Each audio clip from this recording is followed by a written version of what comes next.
Hey guys, tonight we're going to step back, not into a time machine, but onto the fragile, swaying deck of a Bronze Age reed boat, to understand just why we are still so haunted by the deep. Imagine this. We are floating on the dark Mediterranean, maybe 4,000 years ago. The shore is a memory. The air is heavy with salt and the smell of bitumen tar caulking the reeds beneath your feet. Around you, there is only the creak of the wooden mast and the soft slap of water against the hull. Before you lies nothing.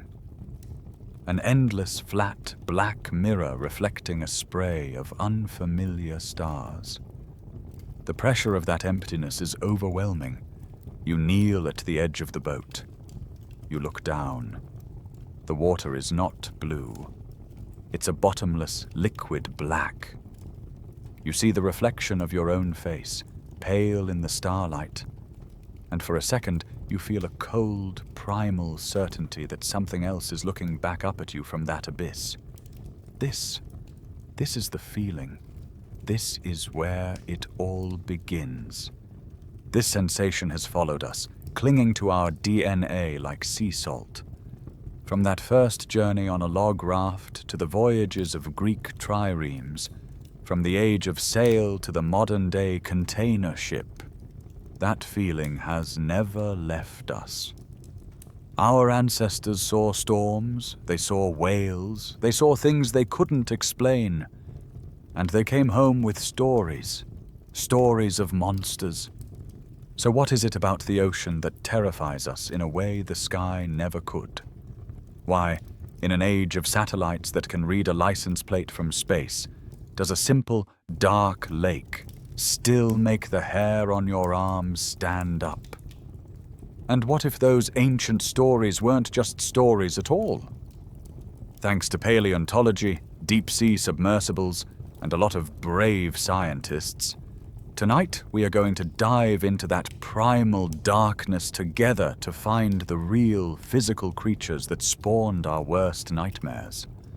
Frankly, if you were dropped out here in the middle of the night, 4,000 years ago with no GPS, you wouldn't survive a single night to realize just how wrong your navigation was.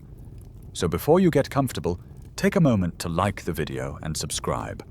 But only if you genuinely enjoy what I do here. That small click sends a big signal to the algorithm. That long-form, serious educational content still matters. And to me, it's an incredibly meaningful show of support.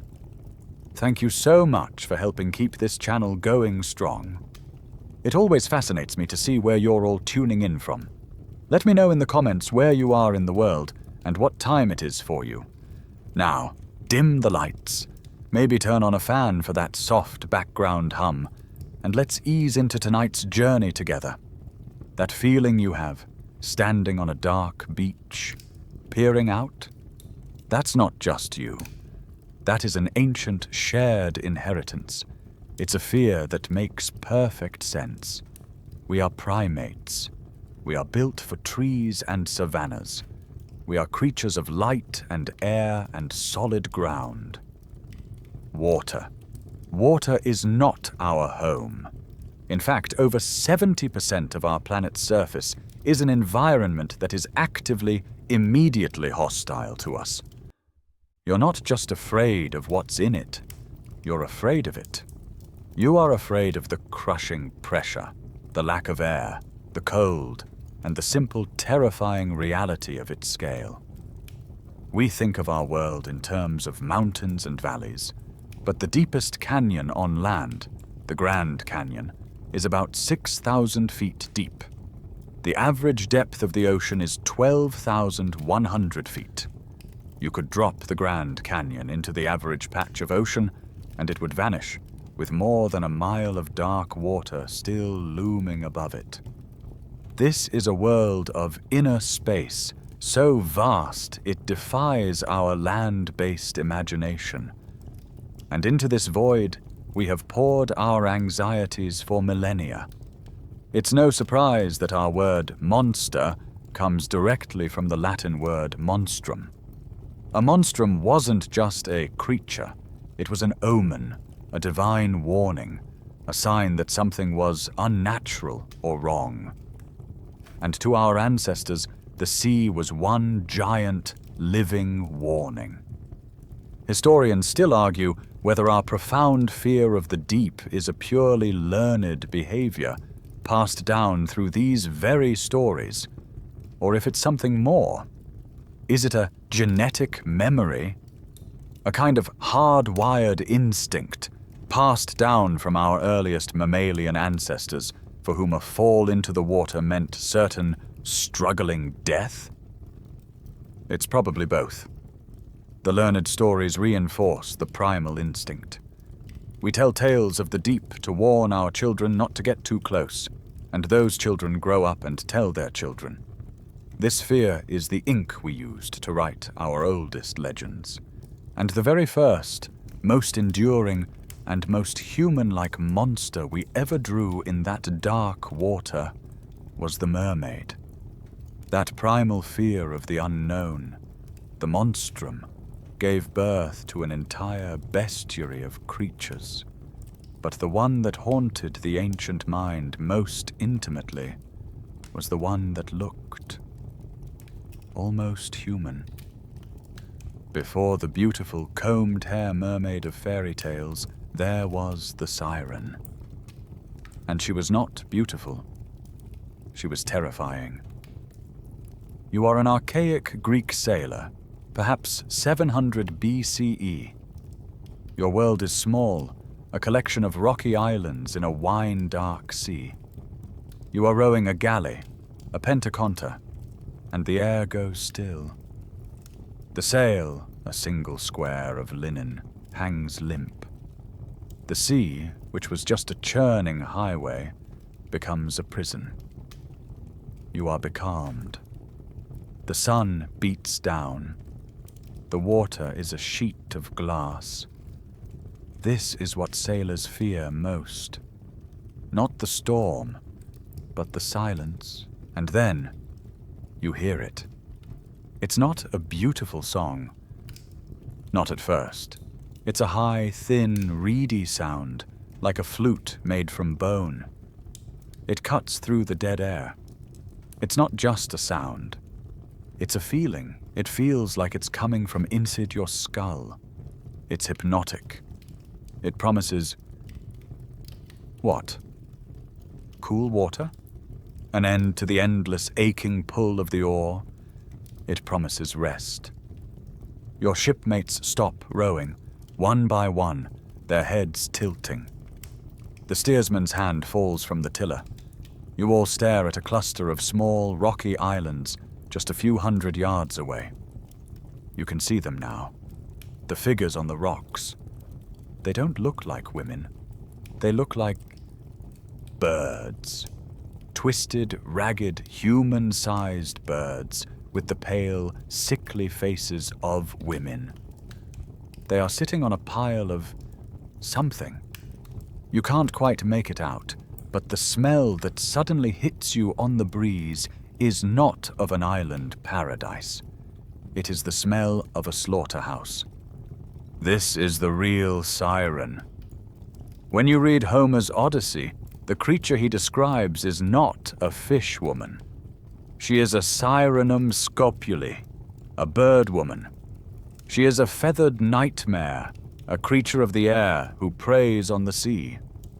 This is, of course, where we get one of the most mainstream historical facts from the entire ancient world. The story of Odysseus. The clever king of Ithaca, warned by the sorceress Circe, knew he had to pass their islands. He famously ordered his crew to plug their ears with soft, sticky beeswax so they could row on, deaf to the call. But his own curiosity was too great. He had to know what they sang. So he had his men lash him, with rope after heavy rope, to the central mast of his ship, with one command: no matter what he did, no matter how much he begged or screamed, they were not to untie him. Homer tells us that as they passed, the Sirens' song hit him. It wasn't just a luring sound, it was an offer of omniscience. They sang to him of his own glory at Troy, of all the suffering of the Greeks and Trojans. They promised him that if he came to them, he would know everything that had happened, and everything that was to come. It was a promise of godlike knowledge, and it nearly drove him insane. He thrashed and screamed for his men to release him, but bound by his own orders, they just rowed harder. So how did this feathered, terrifying monster of knowledge and death become the beautiful, tragic, fish-tailed woman of our storybooks? The evolution is a fascinating game of mythological telephone. The Greeks also had sea spirits called Nereids, the beautiful fish-tailed daughters of the sea god Nereus. They were helpful, gentle spirits. Over time, as stories were told and retold, and especially as art changed in the Roman and medieval periods, the two concepts began to blur. The song of the sea, Erin, got visually merged with the woman of the sea, Nereid. The feathers were traded for scales. The pile of bones was traded for a pearl-studded grotto. But the quirky tidbit from the original myth is so much stranger. In some non-Homeric versions, the Sirens weren't just random monsters. They were the handmaidens of the goddess Persephone. When Hades, god of the underworld, burst from the earth and abducted Persephone, her mother Demeter was enraged. She gave the handmaidens the bodies of birds, cursing them to search for her lost daughter over the seas for all eternity, or perhaps to punish them for failing to stop the abduction. This leads to the open scholarly debate among classicists. What did the Sirens really represent? Were they, as Homer suggests, promising forbidden, all-encompassing knowledge at the cost of your life? Or was the song purely a hypnotic, animalistic lure designed to crash ships for a simple bloody meal? Was it a trap for the mind or a trap for the flesh? The ambiguity is what makes them so powerful. The Bird Woman is a terrifying myth, but this half-human, half-animal hybrid wasn't just a story told around the fire. Sailors, for thousands of years after Homer, kept insisting they were seeing them. They just weren't in the Greek Isles. They were in the warm, strange waters of the New World. The question is, what were they really looking at? The Bird Woman faded into art, but the Sea Woman, the mermaid, became a fixture in the minds of sailors. She was no longer a Greek fable. She was an entry in the ship's log.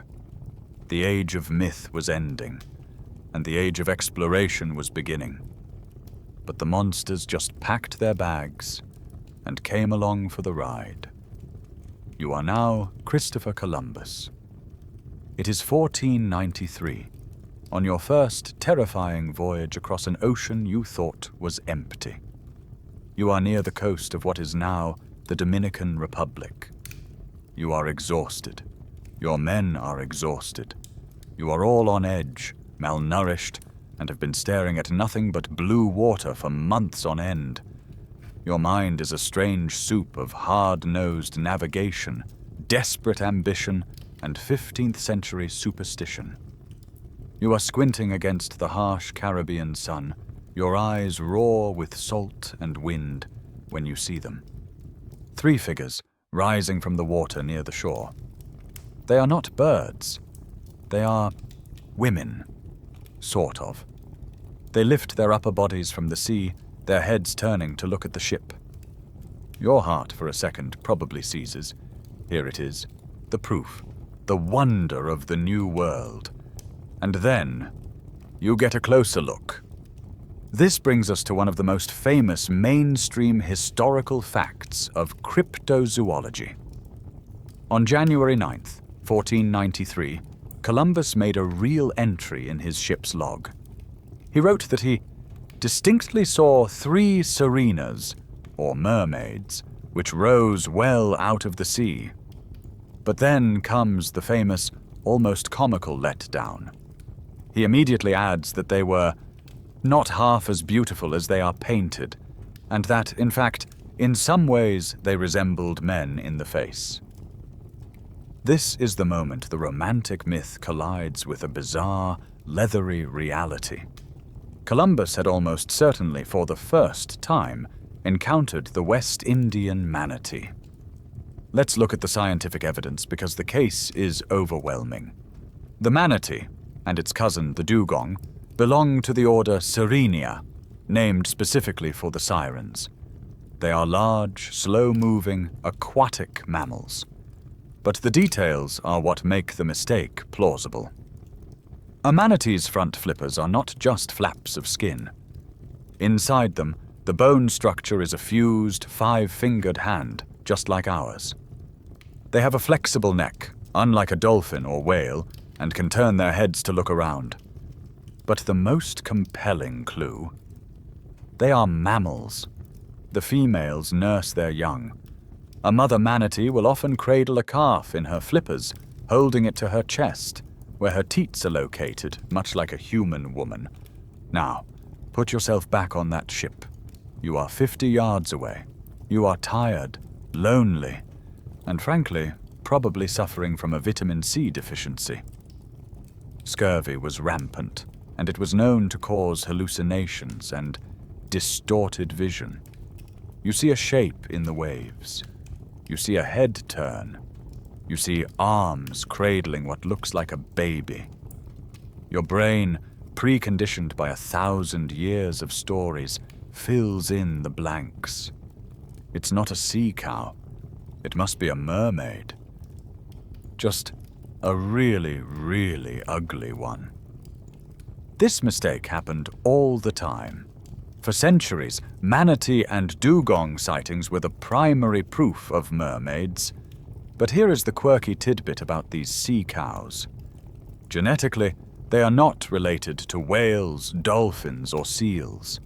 Their closest living land relative, the animal they share a common ancestor with, is the elephant. They are, in essence, gentle aquatic elephants that have traded their trunks for lungs and their legs for a paddle. This all seems like a closed case. Columbus saw a manatee, but there is still an open, scholarly debate among historians about logs like this. Was Columbus really so naive that he mistook a 1-ton, whiskered, leathery sea cow for a woman? Or was something else at play? Remember, Columbus was not on a scientific expedition. He was on a venture capital mission. He had to return to his patrons, King Ferdinand and Queen Isabella of Spain, with wonders. He needed to have found marvels. So did he truly see a manatee and report it with honest disappointment? Or did he see a manatee, know it was just an animal, and decide to write mermaid in the log anyway, adding the ugly part as a bit of plausible deniability? We will never know if it was an honest mistake or a brilliant piece of marketing. Columbus's ugly mermaids, the manatees, survive to this day, though their numbers are dwindling. But there was a third sister in the Sirenian family, a true giant living in the cold northern seas. And its story isn't a comedy of errors, it's a tragedy. The story of Columbus's ugly mermaids is a comedy of errors. But as you said, the story of the other Sirenian is a tragedy. You are no longer in the warm Caribbean. It is 1741, and you are freezing.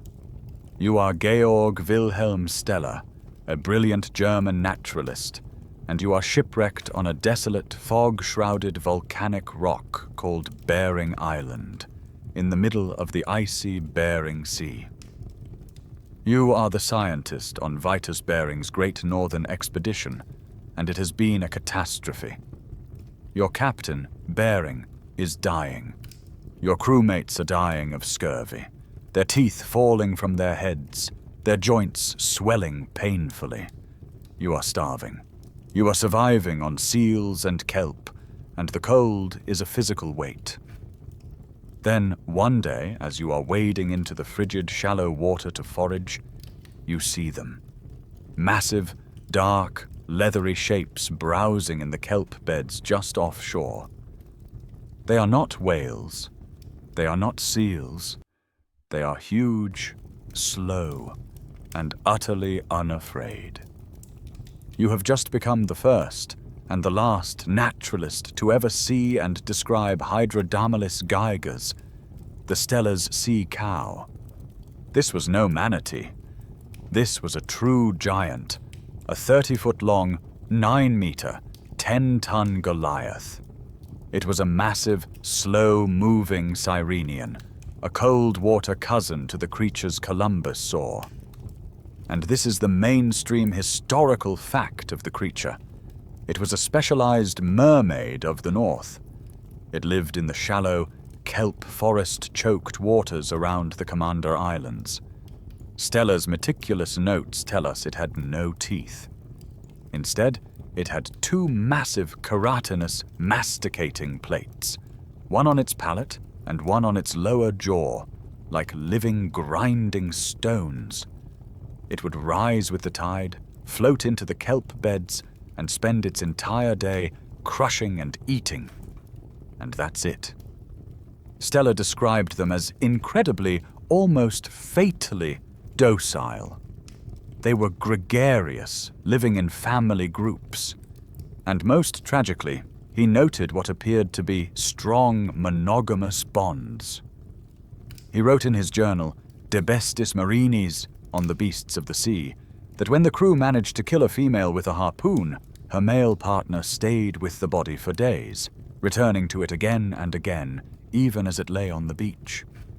Steller and the starving, desperate crew of Bering's expedition survived by hunting them. The giant, slow animals were easy prey. Their meat was most delicious. They used the tough hides to build a new boat, and after nearly a year, escaped the island. Steller's report of the animal, and more importantly, the news of the island's vast population of valuable sea otters, got back to Russia. The great hunt began. Fur traders, whalers, and provisioners descended on the Commander Islands. Here is the scientific evidence that defines this creature. It is not a fossil, but an entry in a ledger. The Steller's sea cow was discovered by science in 1741. The last known animal on Earth was hunted and killed in 1768. They were hunted to complete and total extinction in just 27 years. We, as a species, encountered a 30-foot, 10-ton gentle giant that grieved for its mate. And in less than 3 decades, we had eaten every single one of them. The quirky tidbit that makes this story even more poignant comes from Steller's precise notes. He was a scientist to the core. He described its skin as over an inch thick, black, and deeply fissured, like the bark of an ancient oak, and so tough that it was almost impossible to cut with an axe. But the creature's fat, he noted, was its real prize. It was thick, plentiful, and when rendered into an oil, it tasted as sweet as almond oil, and crucially for sailors, never went rancid, even in the heat of a ship's lamp. It was a perfect, stable, delicious source of fuel and food. Perhaps too perfect. Because the extinction was so recent, a few cryptozoologists and fringe theorists have occasionally claimed unconfirmed sightings by fishermen in the remote Aleutians. But the mainstream scientific community is in firm, unanimous agreement. It is gone. The real open scholarly debate today is no longer if it's extinct, but an ethical one. We have its DNA, preserved in bones and skin fragments. We have its closest living relative, the dugong, and its slightly more distant cousin, the manatee. The debate now is, could we and should we try to de-extinct it? Could we use gene editing technology and a manatee as a surrogate to bring back this ghost? And if we did, would we be recreating a species, or just a lonely, tragic curiosity? A shadow with no world or family to return to? While the Stellar's sea cow was a real, tangible, gentle giant whose monster status was only solidified by its tragic absence, other myths weren't so benign. Some of the shapes sailors saw weren't animals at all. They were something far stranger. They weren't mermaids, but monks. We leave the ghost of the Stellar's sea cow in its cold, northern grave. You are now a fisherman, but in a different time, a different sea. You are off the coast of 18th century Japan, in a small wooden boat, tending your lines. It's a grey, humid, windless day. The sea has gone dead calm. Not peaceful, but wrong. The water is thick, like dark oil. The silence is heavy, pressing against your eardrums. This is the kind of quiet that precedes a yokai. You feel a presence, a shift in the air, a cold spot in the humid day. You look up from your net. 100 yards off the port bow, the water bulges. It doesn't break. It rises. A shadow swells from the deep, and it keeps rising. It's a smooth, black, glistening head, 10 meters high, featureless, eyeless, like the giant, bald head of a monk. It just rises. It doesn't roar. It just is. This is the umibozu. The umibozu, which translates to sea monk or sea priest, is one of Japan's most ancient and terrifying ocean spirits.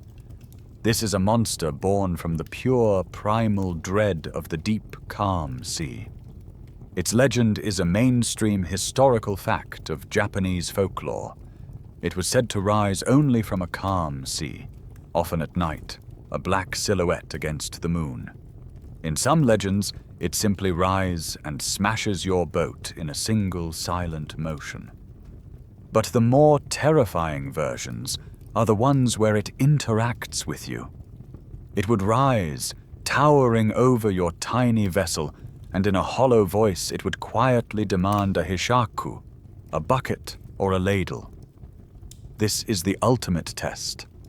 If you, panicked, hand it a normal bucket, the umibozu will begin to calmly, methodically scoop the sea into your boat.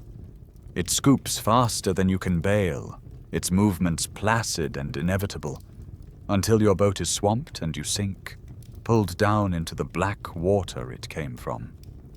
It drowns you, with polite, patient effort. Like many yokai legends, however, this one came with a specific, clever loophole.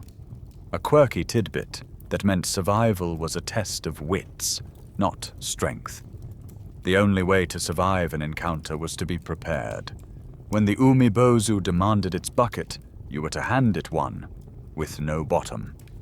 The giant spirit would begin to scoop, be momentarily confused as the water poured straight through, and this brief, absurd moment of confusion was just enough time for you to haul your sail to whatever phantom breeze you could find and frantically row to shore. This idea of a holy man from the sea was, strangely, not isolated to Japan. Half a world away and 2 centuries earlier, Europe had its own sea monk. In 1546, a truly bizarre creature was supposedly caught in the Öresund, the strait between Denmark and Sweden. It was pulled up in a net and sent to the king of Denmark. It didn't look like a fish. It looked, disturbingly, like a monk. It had a head with the shaved tonsure of a priest, a body that looked like robes, and 2 long arms. This specimen was drawn by naturalists, and the image was sent to scholars all over Europe, including the great Conrad Gessner, who included it in his definitive Historia Animalium. It was taken as absolute proof that the sea held a dark, watery, parallel version of our own world. So what, in the cold light of day, were these things? Let's look at the scientific evidence. The Umi Bozu, the 30-foot-tall, smooth, black, bald head that rises from a calm sea and sinks ships instantly, is almost certainly a rogue wave. For centuries, these walls of water were also considered myths, sailors' yarns. But we now know they are terrifyingly real. They are massive, solitary, vertical waves that can form in perfectly calm seas, often rising up to 100 feet. To a small fishing boat, a wave like that wouldn't break from a distance. It would just rise. A silent, black, glistening wall of water. A smooth, bald head. And then it would scoop the entire ocean onto the boat, sinking it in an instant. The Umi Bozu was the only way the human mind could personify such a sudden, inexplicable, and utterly fatal natural phenomenon. And the 1546 European sea monk? What did they really pull out of the net? Modern analysis of those 16th century drawings points to two likely culprits. The first is a Jenny Hanover, a ghoulish hoax popular with sailors who would take a common ray or skate, carve its body, twist its fins, and dry it to look like a little winged demon or monster. But many biologists think the drawing is too specific. The other, more likely candidate is a badly decomposed angel shark, whose broad, winged fins and smooth, rounded head could, after rotting a bit, look uncannily like a robed figure. Others suggest it was a giant squid, perhaps a Teuthowania or glass squid, whose internal organs can form a dark, monk-like shape inside its translucent body. The sea monk is a historical curiosity, but the Umi Bozu's real identity, the rogue wave, is still at the center of a very real and very active open scholarly debate. For centuries, oceanographers insisted they were statistically impossible.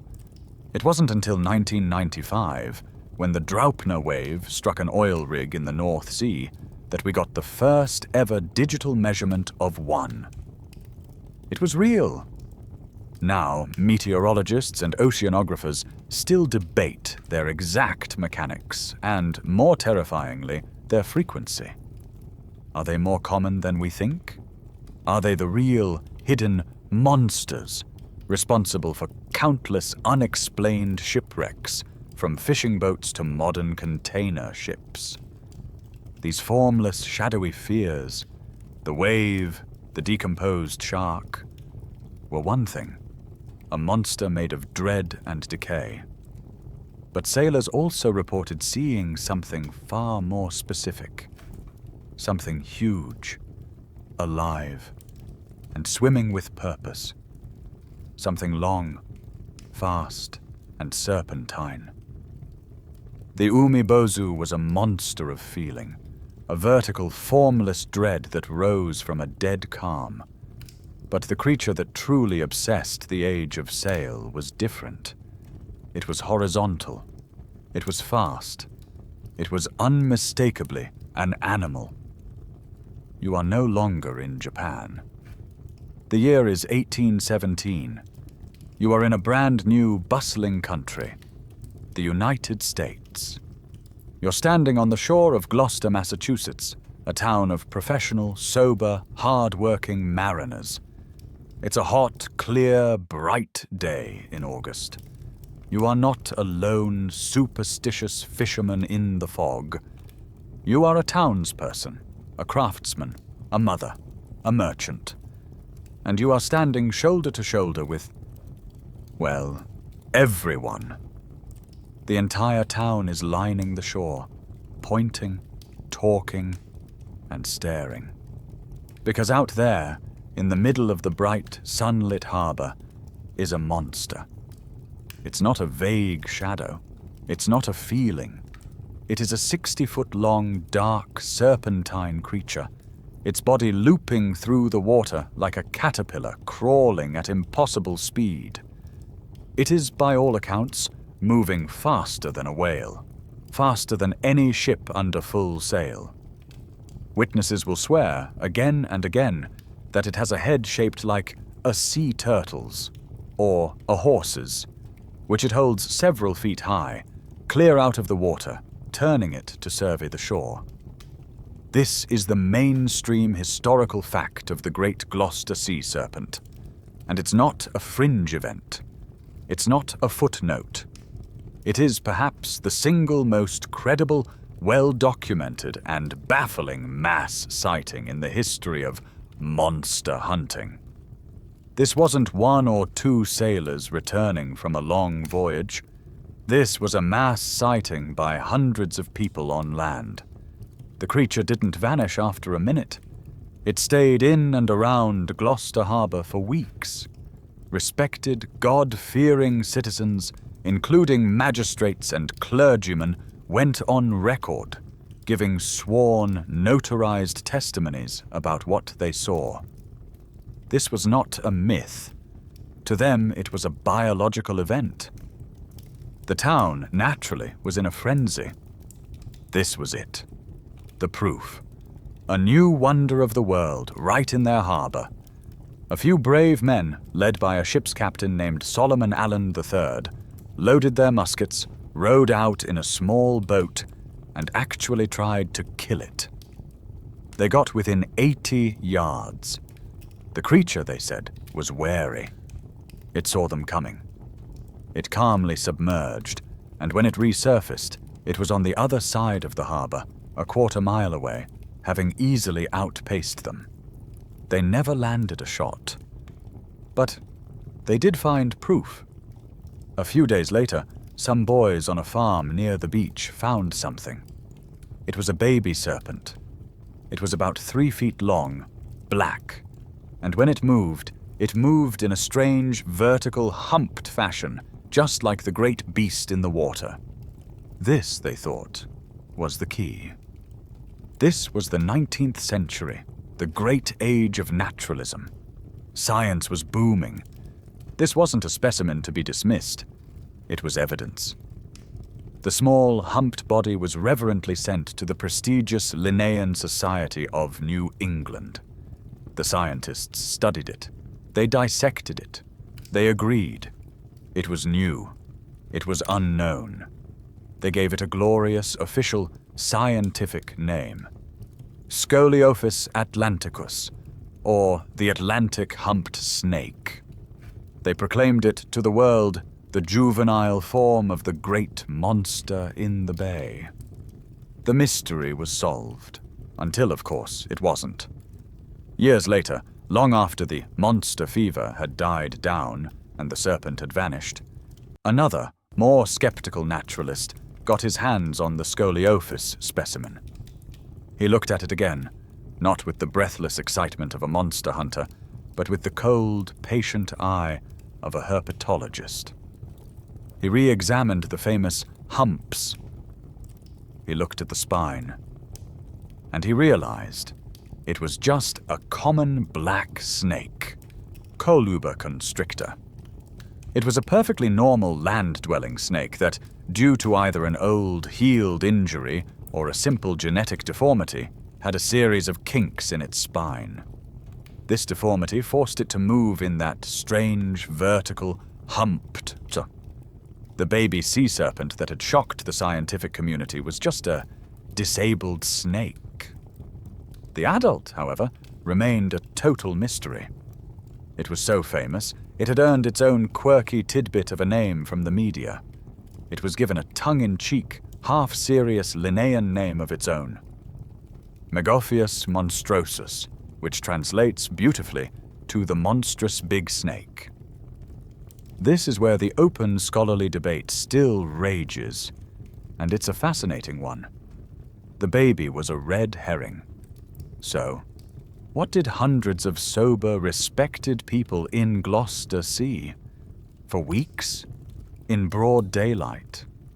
Skeptics today argue it must have been mass hysteria, a case of monster fever, where a school of dolphins, or a pod of porpoises, or maybe just a line of floating debris was willed by the town's collective imagination into being a serpent.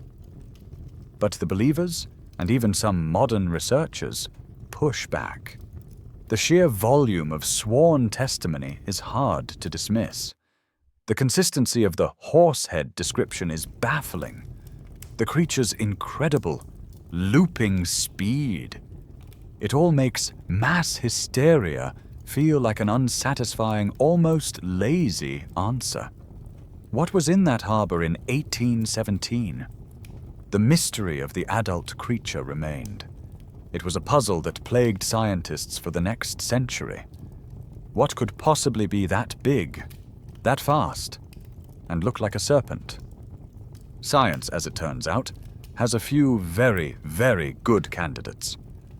The mystery of the great Gloucester sea serpent was left hanging in the air. The baby was a bust, a deformed black snake.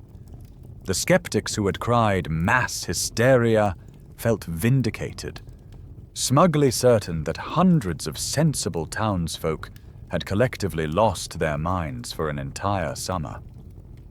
But the naturalists, the ones who had actually been to sea, were not so sure. They knew the ocean, and they knew it produced things far stranger than a 60-foot serpent. The ocean, they knew, did produce serpents. You are no longer a 19th century townsperson. It's 1996. You are a United States naval officer, part of a SEAL team conducting training exercises in the calm coastal waters off Vietnam. You're scanning the surface when you see it. A long silver ribbon-like thing undulating slowly, like a serpent made of tinfoil. It's huge. It looks wrong. Being a team of highly trained special operators, your immediate professional response is naturally to try and catch it. You and your team jump into the water. You wrestle this 24-foot-long glistening creature, which puts up a surprisingly weak fight, and you manage to haul it to shore. You have no idea what it is, but you have just captured an oarfish. This is Regalicus glesna, the king of herrings, and this is the scientific evidence that underpins so many serpent sightings. It is, officially, the world's longest bony fish. The one your SEAL team captured was 24 feet. The official record for a specimen is 36 feet, 11 meters. But sailors' reports and unconfirmed catches, the kind of stories that keep the legend alive, put them at well over 50 feet. It is, for all intents and purposes, a real-life sea serpent.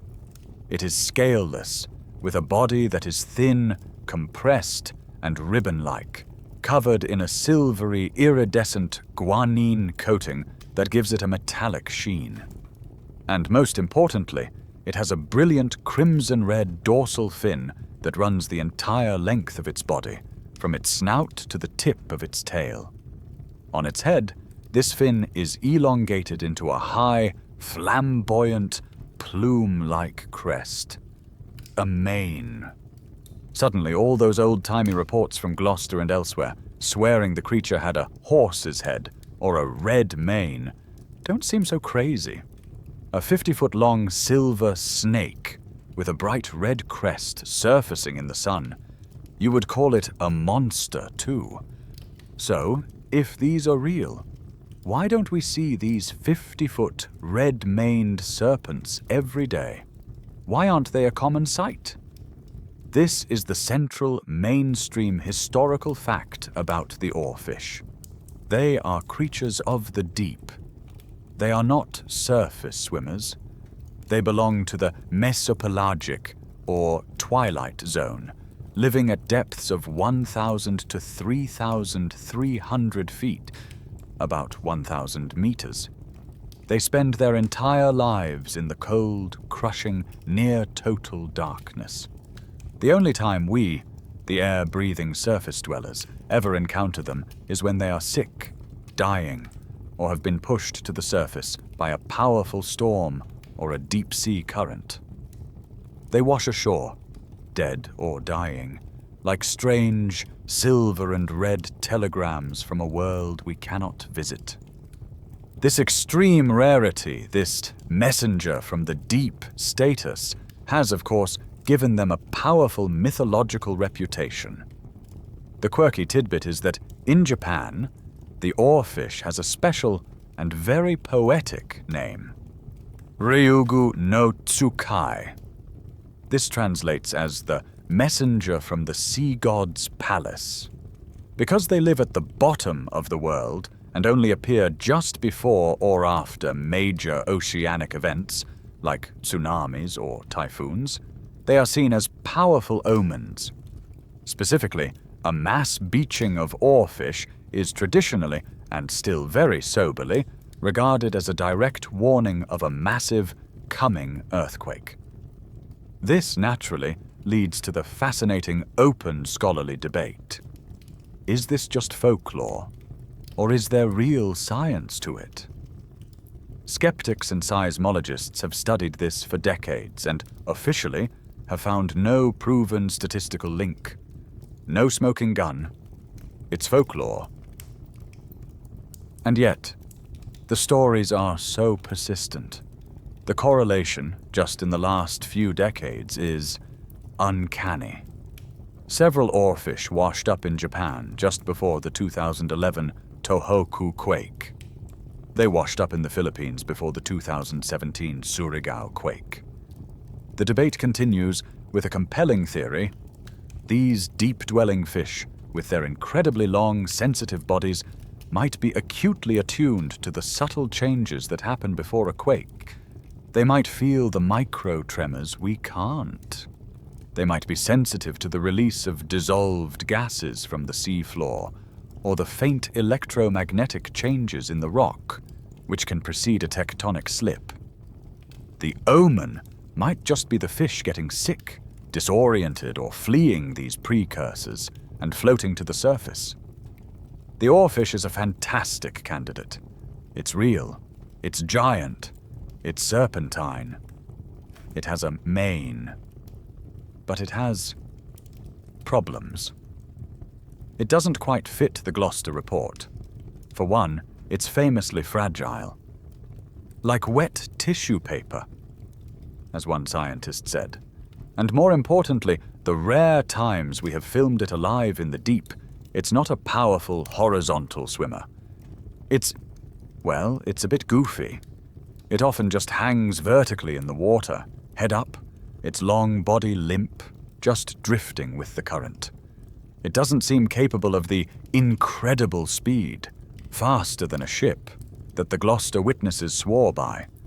For that, we need a different candidate. One that is not fragile, one that is powerful, and one that, when it rots, creates a sea serpent of its very own. For that, we need to look at a shark. The oarfish is a compelling suspect, long, silver, and maned, but it's ultimately a fragile drifter.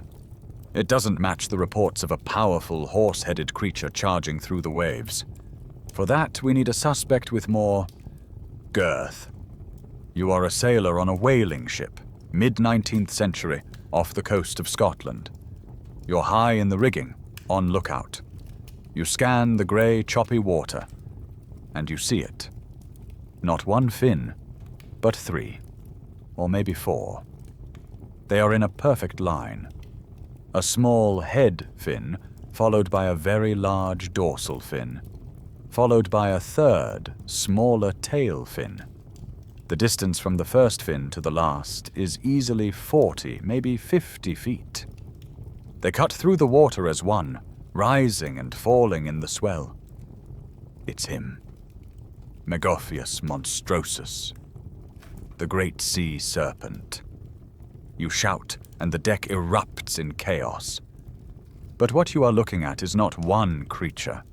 It's many. You are witnessing the classic textbook sighting of the basking shark, Cetorhinus maximus. This is our second and perhaps strongest sea serpent candidate. This is the scientific evidence that unravels countless sightings. The basking shark is the second largest fish on Earth, trailing only the whale shark. It regularly reaches lengths of 30 to 40 feet, 12 meters, and can weigh over 5 tons. It's a massive, harmless, slow-moving filter feeder.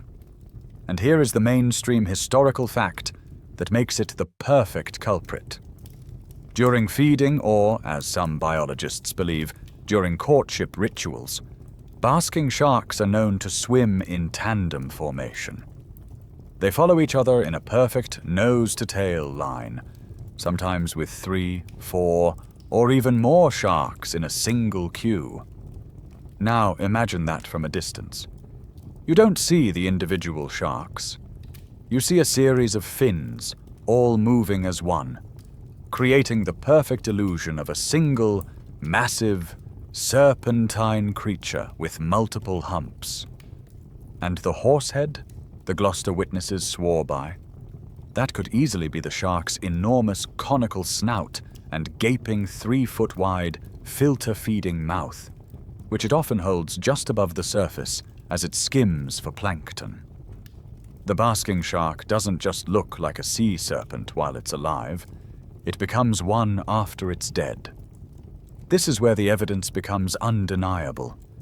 You are now a Japanese fisherman on the trawler Zuio Maru in 1977, trawling for mackerel off the coast of New Zealand. You haul up your nets, and in it is a monster. It is a 32-foot-long, 4,000-pound rotting carcass, and it looks exactly like a sea serpent. It has a long, slender neck, a small head, and 4 large diamond-shaped flippers. It looks, to be precise, like a plesiosaur, the long-extinct marine reptile. This was a global sensation. The photos were blasted across newspapers. Japan, in particular, was gripped by new Nessie fever. This was it. The proof. A living dinosaur pulled from the deep. And then the scientists got their hands on it. Before the captain very wisely dumped the foul-smelling, rotting monster back overboard, crewmen took tissue samples. Those samples were analyzed. They looked at the specific protein structure. The result was not plesiosaur. It was a basking shark. This discovery revealed a critical piece of the puzzle. A shark's rotting pattern. A shark's skeleton is cartilage, not bone, and its massive jaw and gill structures are only weakly attached to its small, durable, cartilaginous brain case. When a basking shark dies, the first things to rot and fall off are its entire lower jaw and its massive gill arches. What's left behind? The small, hard brain case, the small head, attached to the long, durable spine, the long neck. The pectoral and pelvic fins, meanwhile, remain, looking just like 4 flippers. The shark's own decomposition creates a pseudo-plesiosaur. It is the perfect monster-making machine. There is one more, truly bizarre, quirky tidbit about this animal. Its name, basking shark, comes from its habit of basking slowly, placidly at the surface. It seems as gentle and slow as a cow. And yet, they breach. Like a great white, basking sharks are known to leap at high speed, fully out of the water. Imagine being on a small boat and seeing a 30-foot, 10,000-pound fish suddenly erupt from the water and do a full backflip. You would tell that story for the rest of your life, and it would definitely sound like a monster. While the Zuyomaru case is scientifically closed, it was a shark, the open scholarly debate continues in a more general sense every time a new globster an unidentified amorphous organic mass washes ashore.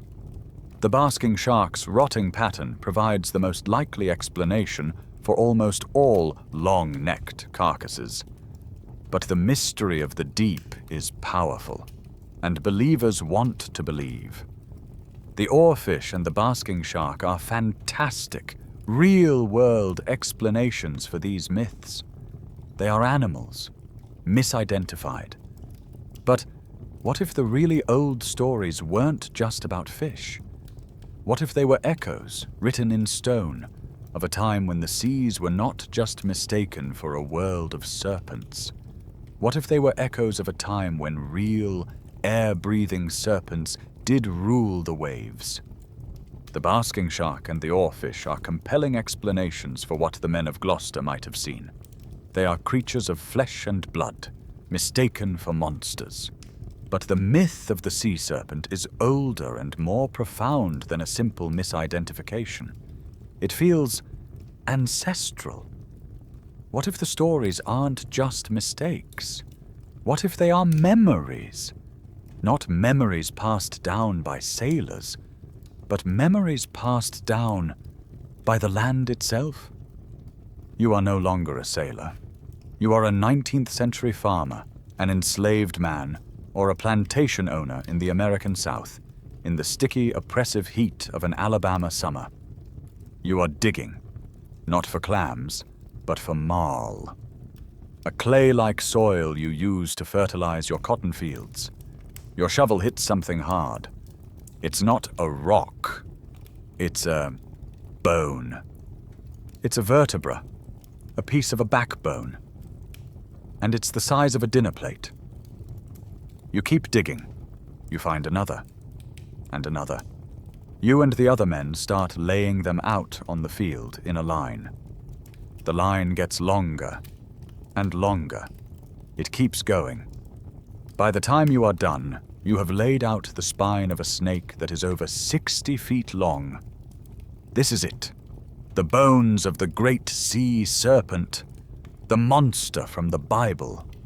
This is a mainstream historical fact that sounds like folklore, but it is the absolute truth. In the 1830s and 1840s, the Black Belt of Alabama and Mississippi, so named for its rich, dark soil, was found to be littered with the fossils of a colossal serpentine creature. The bones were so common, so massive, and so baffling that they were routinely dug up by farmers and used. They were used as fence posts.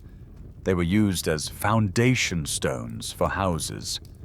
One set of massive vertebrae was reportedly used as a child's set of blocks. They were, quite literally, building their world with the bones of monsters. Then, the scientists arrived. The scientific evidence revealed what this creature really was. And it was, in some ways, even stranger than a 60-foot snake. The fossils, first studied by the naturalist Richard Harlan, belonged to a 60-foot-long, 18 meters, air-breathing, warm-blooded prehistoric whale. It was named Basilosaurus. This was the ape predator of the Eocene, 40 million years ago, when this whole part of the American South was a shallow, warm sea.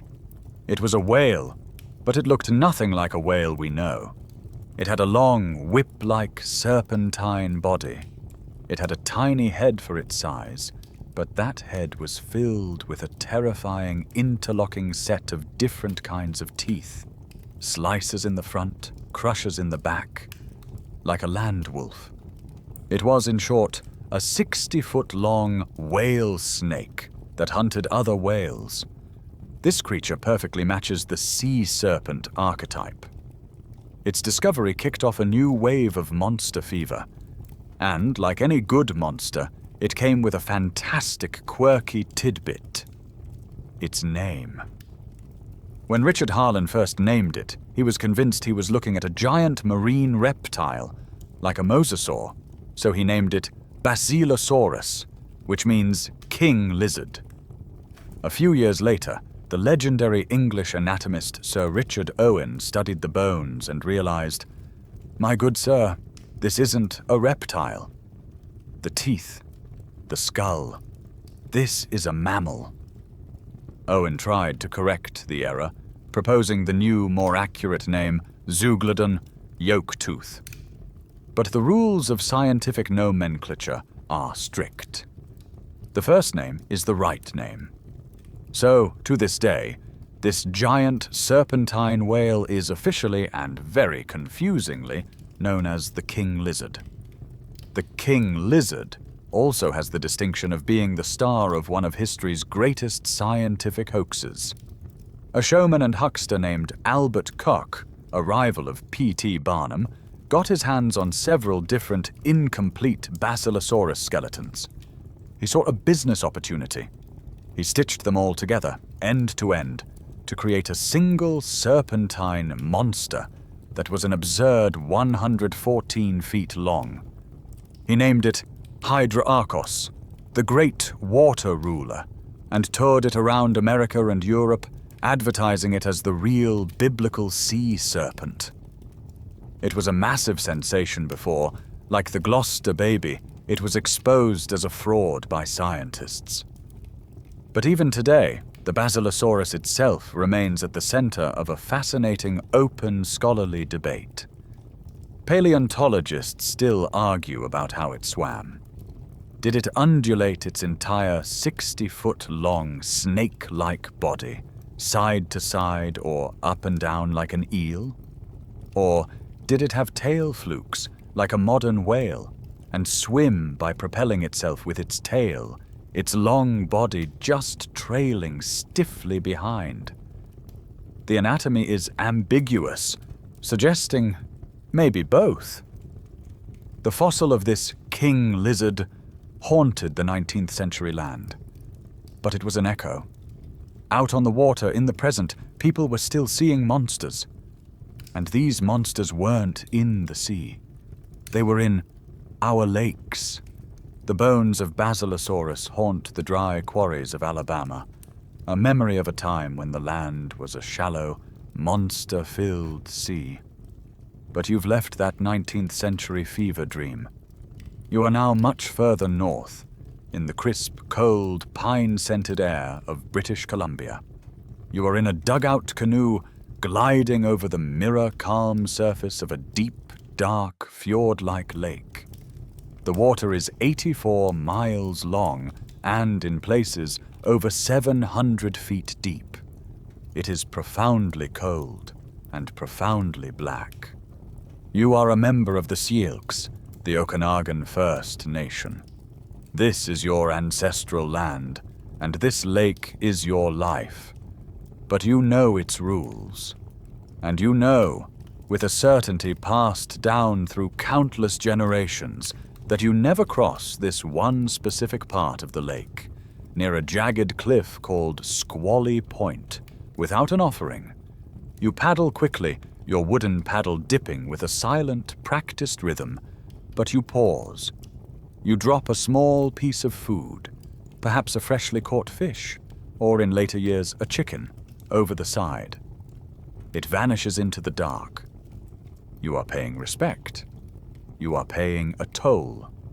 Because you know that deep in that cold, black, glacial water, Naha'itk lives.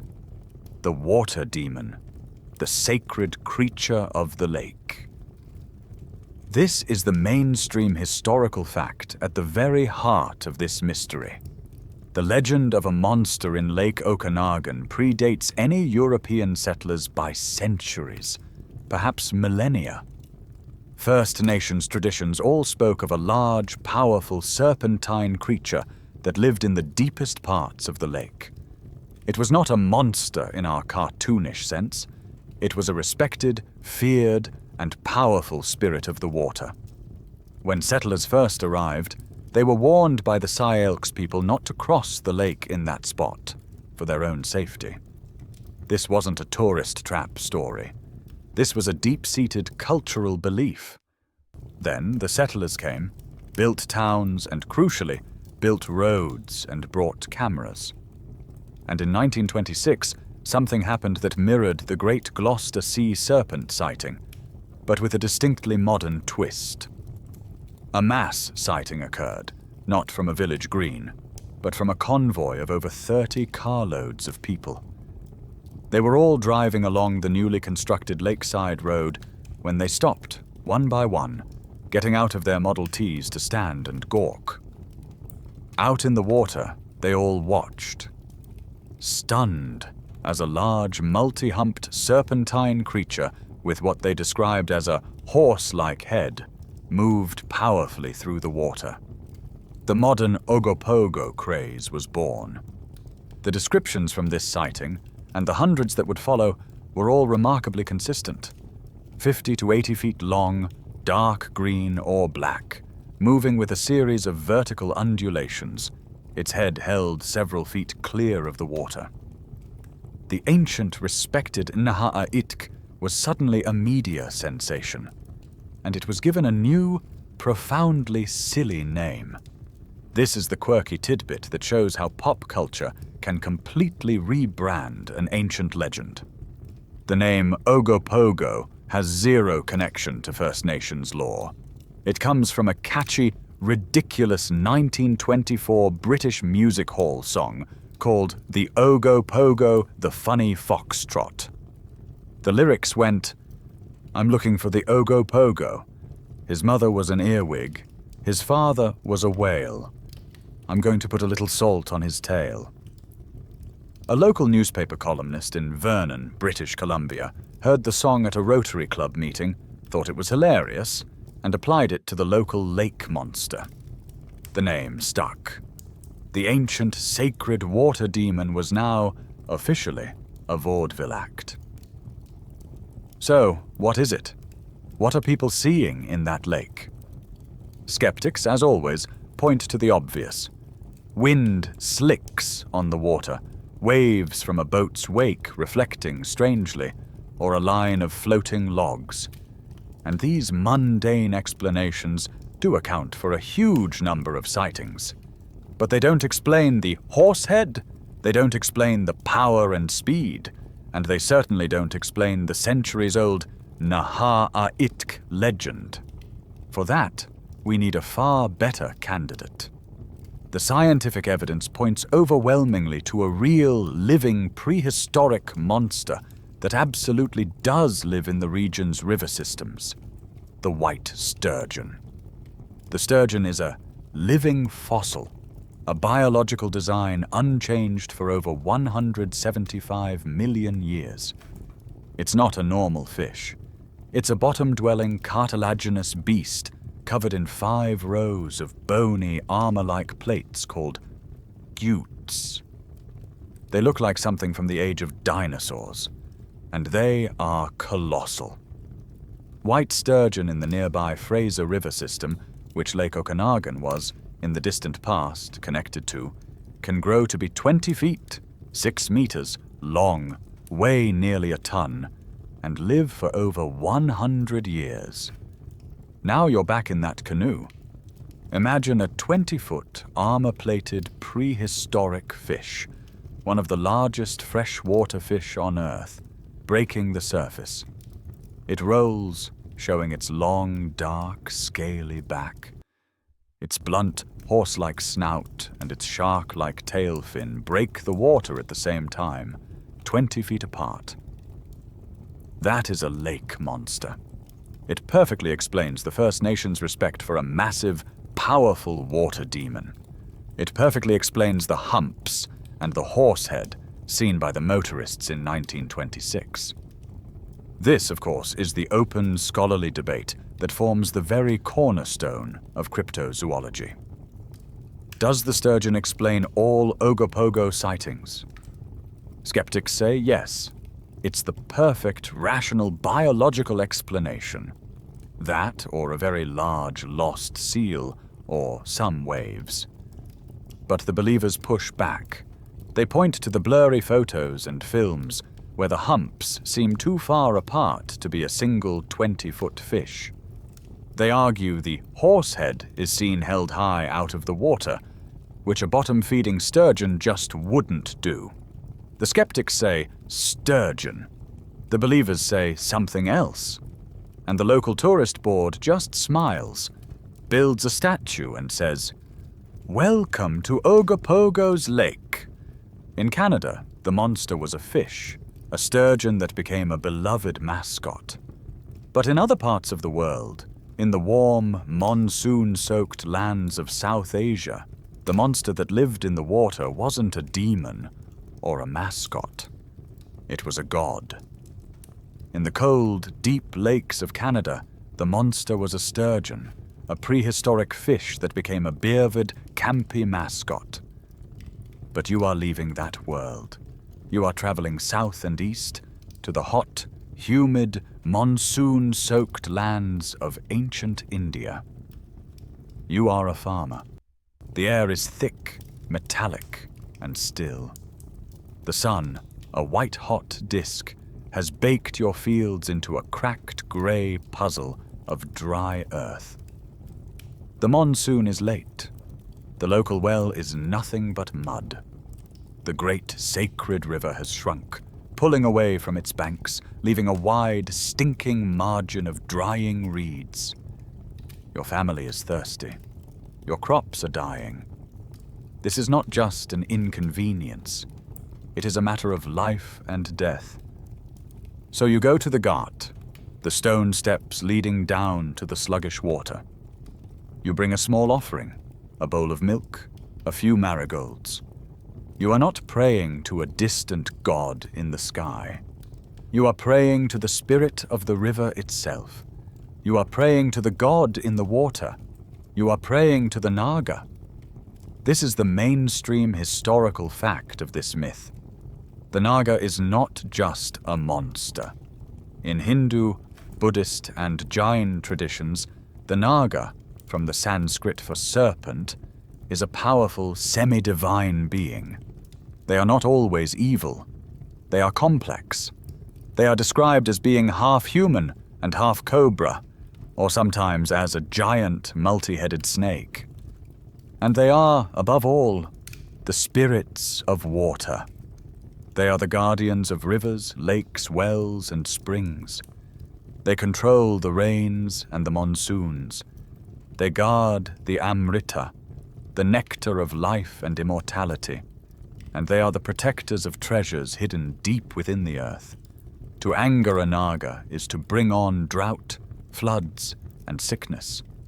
To appease one is to ensure fertility, wealth, and protection. But this profound, continent-spanning belief system didn't just appear out of thin air. It is tied inextricably to a real-world animal. This is the scientific evidence, and it's a brilliant piece of ancient logical deduction. You are that farmer. Where is the one place you can still find water? The river.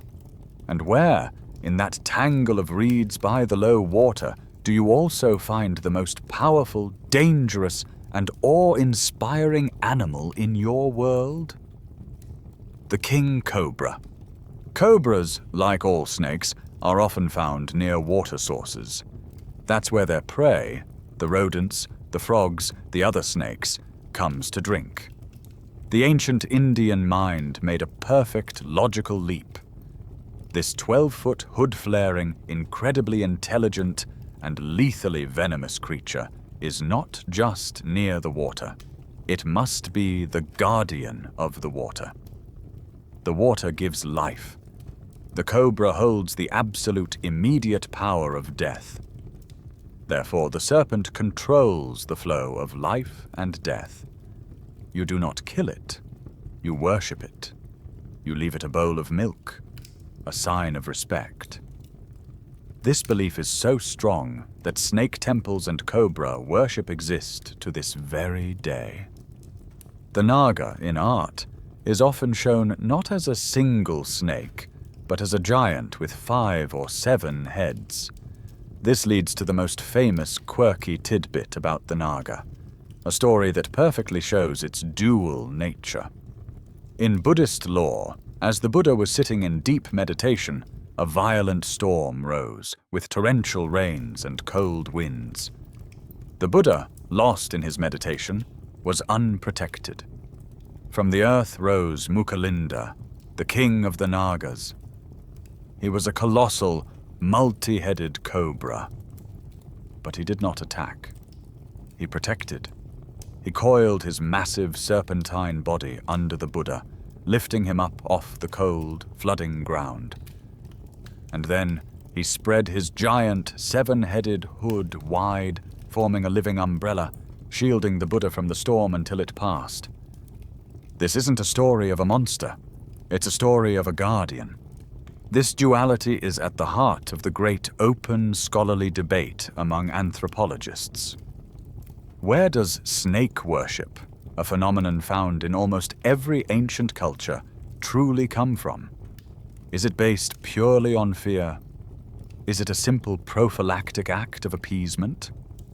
Please, powerful venomous snake, I respect you. Do not bite me or my children.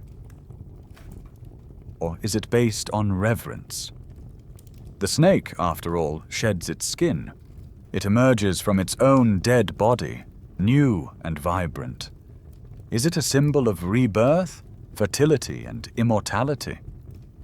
The Naga myth, which is at once a deadly, venomous animal and a wise, life-giving, protecting god, suggests the answer is a complex and beautiful mix of both.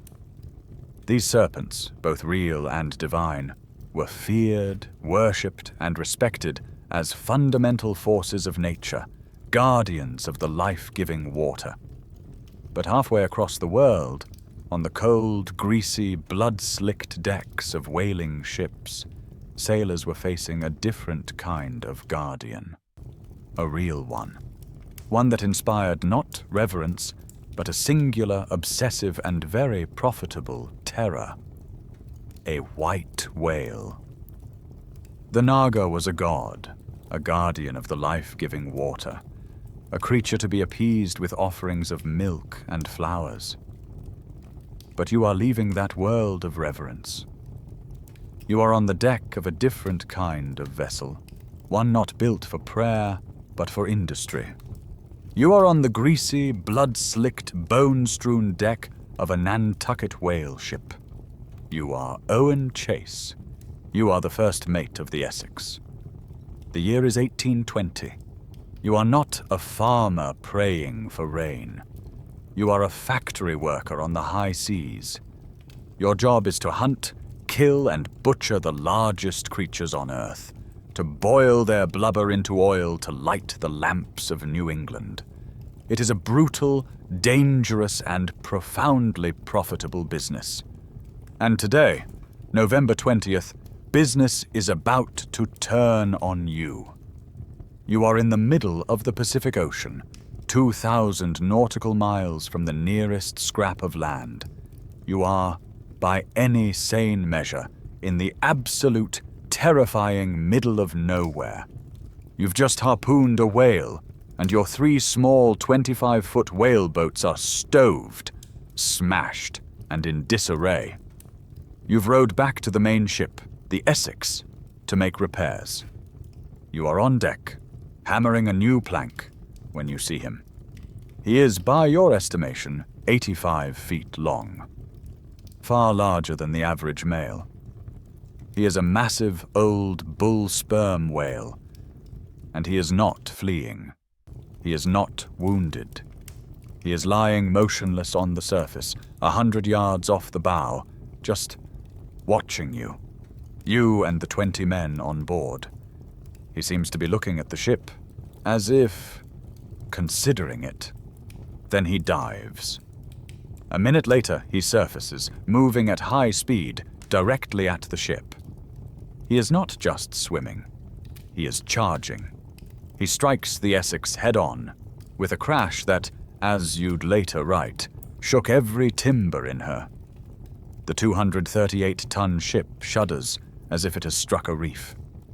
He passes underneath, and you think it's over. A freak accident.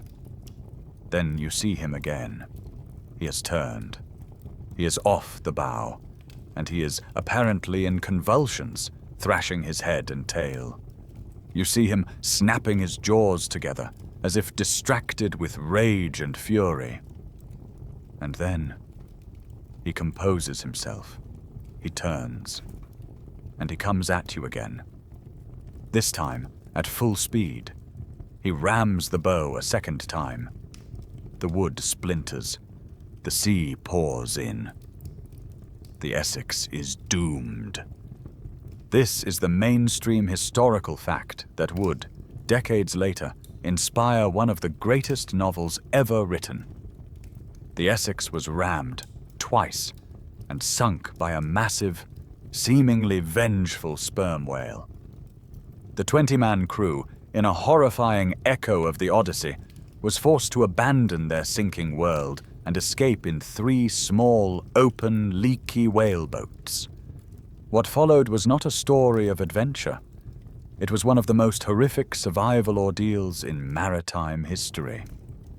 This is the part of the story they leave out of the Hollywood versions. They were 2,000 miles from land. They had salvaged only hardtack, biscuits, and a small amount of water. Their 89-day journey across the empty Pacific was a slow descent into madness, starvation, and thirst. Their biscuits, soaked in seawater, turned to pulp. They began to die, one by one. Eventually, they resorted to the custom of the sea. They resorted to cannibalism. They ate their dead shipmates. When that wasn't enough, they drew lots. A 16-year-old boy, Owen Coffin, the captain's own cousin, drew the black spot. He was shot and eaten. Of the 20 men who left the Essex, only 8 survived. And of those, 3 were rescued from one boat, 2 from another, and 3 had been stranded on a desolate island, living skeletons found months later. This was the brutal reality that inspired Herman Melville's Moby Dick, and the scientific evidence absolutely backs up the survivors' accounts. A sperm whale could do this. Its head, which makes up 1/3 of its entire body, is not just head. It is a massive, complex biological machine called the spermaceti organ. This organ, filled with waxy oil, is what the whale uses to generate its powerful echolocation clicks. But it is also a massive, reinforced, biological battering ram. It is not a fragile brain case. It is a solid, dense, powerful weapon, perfectly capable of smashing a 19th century wooden hull. The Essex wasn't even the only case. The legend of the white whale was reinforced by this quirky tidbit. There was a real one. His name, among whalers, was Mocha Dick. He was a colossal old albino sperm whale who frequented the waters near Mocha Island, off the coast of Chile. He was famous not just for his ghostly color, but for his sheer, calculated aggression.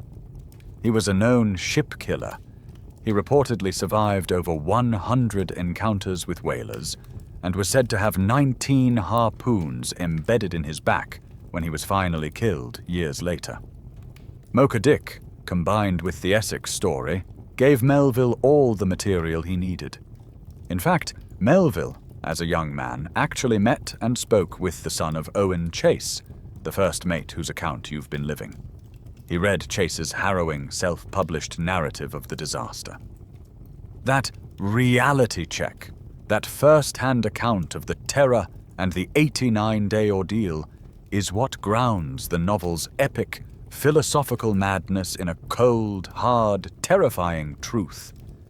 This, of course, leaves us with the great open scholarly debate that whalers and historians have argued over ever since.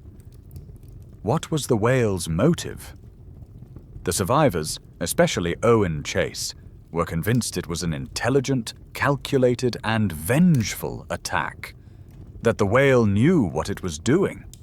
Skeptics argue it was more likely a large, territorial bull whale that in its confusion and rage, perhaps after being provoked by the other whale boats, simply mistook the 238-ton Essex for a rival male whale and attacked it. Was it rage or confusion? Was it vengeance or animal instinct? We, the modern readers, want to believe Owen Chase. We want to believe the monster was smart. The Essex crew, after all, knew what a sperm whale was. They hunted them every day. But what they had absolutely no idea of, what science was only just beginning to grasp, was just how intelligent, how complex, and how powerful these deep-diving hunters truly were. The crew of the Essex saw the whale as a vengeful demon, a Moby Dick. Owen Chase saw it as an intelligent, furious monster. But you are no longer on the deck of that doomed ship. You are no longer an air-breathing primate, terrified of the water. You are slipping beneath the waves. The sunlight fades from blue to green to a deep, inky twilight. Then to nothing. You are now inside the whale's world. You are a mile down. The pressure here is over 2,300 pounds per square inch, a weight that would turn your human body into pulp in an instant. The water is just above freezing, and it is, to your eyes, a perfect, absolute, impenetrable black. This is your world. You are a bull sperm whale. You are not a gentle, plankton-sipping gentle giant. You are a Physeter macrocephalus. You are the largest toothed predator on planet Earth. You are here to hunt. But how do you hunt in a place where light has never, ever existed? You don't use your eyes. You use your head. That massive 1/3 of your body's spermaceti-filled head, the same one that smashed the Essex, is the most powerful and loudest biological sonar device on the planet. You inhale, forcing air through a complex set of nasal passages, and then click. The sound you produce is not a song. It is a biological shockwave. A focused directional blast of sound so intense it can reach 230 decibels. That is the loudest sound produced by any animal on Earth. It is, by a huge margin, louder than a jet engine at takeoff. It is louder than a rocket launch. It is a sound so powerful it is used as a weapon. Your clicks, focused by the oil in your head, travel out into the blackness. Most of them return, empty. But then, one click hits something. A large, soft-bodied shape, half a mile away. The Architeuthis, the giant squid. Now you have a lock. You fire a rapid, accelerating volley of clicks. Click, click, seek a click. Click, click, click. This is not just for finding. This is for stunning. Your acoustic blast is so violent it can stun, paralyze, or even kill your prey at a distance. You are a hunter that can kill with sound. You close in, your echolocation painting a perfect 3D picture of your paralyzed prey in the total darkness. And you feed. This is the reality of the creature whalers faced. And the scientific evidence only makes it more complex. That brain, which powers this injectable weapon, is the largest brain of any animal in history, weighing up to 20 pounds, 9 kilograms. It is a massive, wrinkled, complex organ that to this day we barely understand. We are just now, through decades of patient acoustic monitoring, beginning to understand that these are not lone, wandering monsters. This is a mainstream historical fact of their biology. They live in vast, complex, matrilineal societies. The pods are dominated by females. They are allamothers, meaning they will babysit and even nurse each other's young, forming a protective creche at the surface, while the mothers take turns diving into the abyss to hunt. They communicate. They don't just click to hunt. They have codas. These are specific rhythmic patterns of clicks. Click, click, pause. Click, click, click. That are not random. They are, for all intents and purposes, names or family themes. And these codas are different from pod to pod. They are, in essence, family dialects. They have culture, and these cultures have traditions. Which brings us to a strange, almost unbelievable, quirky tidbit. In some sperm whale pods, scientists have observed fads. For a few years, a specific pod might become obsessed with, say, picking up and carrying a piece of discarded fishing net, or a buoy. Then, just as suddenly, they'll all drop it, and the fad will be over. A behavior, meaningless to us, that spreads through the group like a trend, and then vanishes. This idea of a shared, learned culture brings us back to the Essex and the whalers of the 19th century. This is the open scholarly debate that is reframing our entire view of that war. Biologists studying old whaling logs are actively debating the existence of social learning in whales. Did whales learn to fight back? The evidence is fascinating. Hal Whitehead, a leading sperm whale biologist, analyzed 19th century whalers' logs. He found that the strike rate, the percentage of times a harpooner missed his shot, dramatically increased over the course of the century. In the 1820s, the whalers were pros, and the whales were naive. By the 1860s, the whales were suddenly, impossibly harder to hit. The theory? The whales learned. The few survivors of a harpoon attack, an old, scarred bull like Mocha Dick, didn't just swim away. They swam back to their pod. And they taught the others. They taught them, perhaps through a change in behavior or a specific coda. When you see that small boat and that long, thin stick, do not swim away from it. Swim at it, or dive deep, or swim upwind. They were, in real time, developing and sharing defensive tactics. The vengeful monster that Owen Chase saw might not have been a lone, mad beast. It may have been a soldier, a graduate of a school of whales that had learned, adapted, and was now, finally, fighting back. The sperm whale was the Leviathan of the 19th century, a true monster of the deep, armed with the largest brain on Earth and a voice that could kill. But 12 million years ago, there was another whale, a different kind of sperm whale, one that didn't just fight harpoon boats. It hunted and ate other sperm whales. You thought the modern sperm whale, with its sound weapon and its 20-pound brain, was the ultimate predator. But you must now travel back further to a different ocean. You are leaving the present day, leaving the cold, dark abyss. You are in the Miocene epoch, 12 million years ago.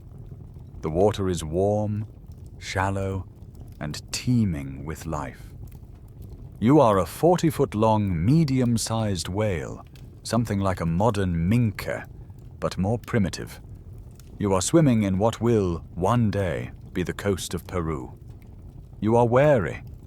There are sharks here, big ones, but the shark is not what you fear most. You sense a pressure wave, a sudden displacement of water below you. A shadow. A big shadow. It is not the long, slender shape of a basilosaurus. It is not the torpedo shape of a great shark. It is thick. It is a 60-foot-long monster, as large as a modern sperm whale. But as it rises from the gloom, it opens its mouth, and you see the teeth. They are not the relatively small, peg-like teeth on the lower jaw of a modern sperm whale. You are looking at a raptorial predator. You are looking at a creature with a full set of massive, interlocking teeth on both its upper and lower jaws. The teeth you see are not inches long. They are a foot long. They are the size of your forearm. You are looking at Livyatan melville, and you are its lunch. This creature is not a myth. This is a mainstream historical fact, and a very recent one. In 2008, in the middle of the bone-dry Pisco Ica Desert in Peru, a team of paleontologists sifting through ancient seabeds found a skull. A 10-foot-long, perfectly preserved skull. It was, unmistakably, a sperm whale. But the teeth were wrong. They were horrifyingly, impossibly big. The scientists who found it, led by Olivier Lambert, were, as you might guess, huge fans of literature.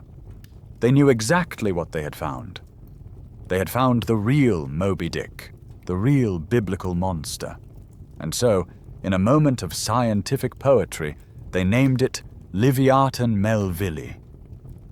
Livyatan, for the great sea monster of the Old Testament. And Melville, in honor of the man who wrote the monster's greatest story, Herman Melville. The scientific evidence derived from that skull paints a picture of a predator that is almost beyond comprehension. The modern sperm whale isn't suction feeder. It uses its peg-like lower teeth to maybe grip squid, but it mostly just sucks them down. Livyatan was not a suction feeder. It was a brawler. It had the largest functional teeth of any known animal ever. A T-Rex teeth were massive, but Livyatan's were longer and thicker, up to 14 inches long. Its hunting strategy was simple, brutal, and effective. It was an apex predator in the truest sense. Its diet? Other whales. It was a 60-foot sperm whale that ate 30 to 40-foot whales, grabbing them, thrashing them, and tearing them apart, just as an orca does today, but on a monstrously larger scale. And here is the most terrifying part. It was not alone. It lived at the same time, in the same warm oceans, and hunted the same prey as the other undisputed monster of the deep, the 60-foot giant shark, Carcharocles megalodon. The quirky tidbit that makes this discovery so surreal is where it was found. That 10-foot-long, whale-killing skull, with its 14-inch teeth, was not dredged from the deep ocean. It was found lying in the Pisco Ica Desert, one of the driest, most barren places on Earth. A place that, 12 million years ago, was a shallow, teeming, brutal sea, a literal shark-infested and whale-infested hunting ground. This, of course, sets the stage for the single greatest open scholarly debate in all of paleontology. It is the ultimate monster movie showdown. Who was the true apex predator of the Miocene?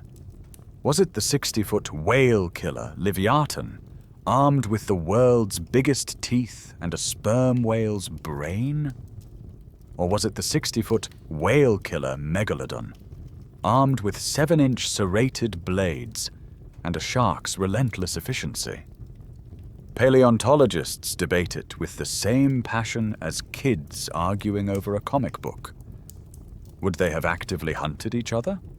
A full-grown Livyatan versus a full-grown Megalodon would have been a true battle of the titans, a fight that would have likely resulted in both of them dying. Or would they have been like a lion and a tiger, a healthy respect for mutually assured destruction? Would they have tried to prey on each other's young, or would they have simply, quietly, and very, very respectfully avoided one another? We've just met the two contenders for the title of Earth's greatest monster. We've met Leviathan. Now it's time to properly introduce the shark that defines the very word. You've just been introduced to the two contenders for the planet's all-time apex predator, the whale killer Leviathan and the monster shark. It's time to formally meet the shark. You are not a paleontologist. You are not a sailor. You are a 17th century farmer plowing a dusty, sun-baked field in Malta.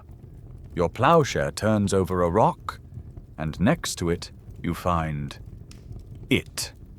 It's a stone triangle, the size of your hand, a petrified grey-blue thing with a sharp, serrated edge.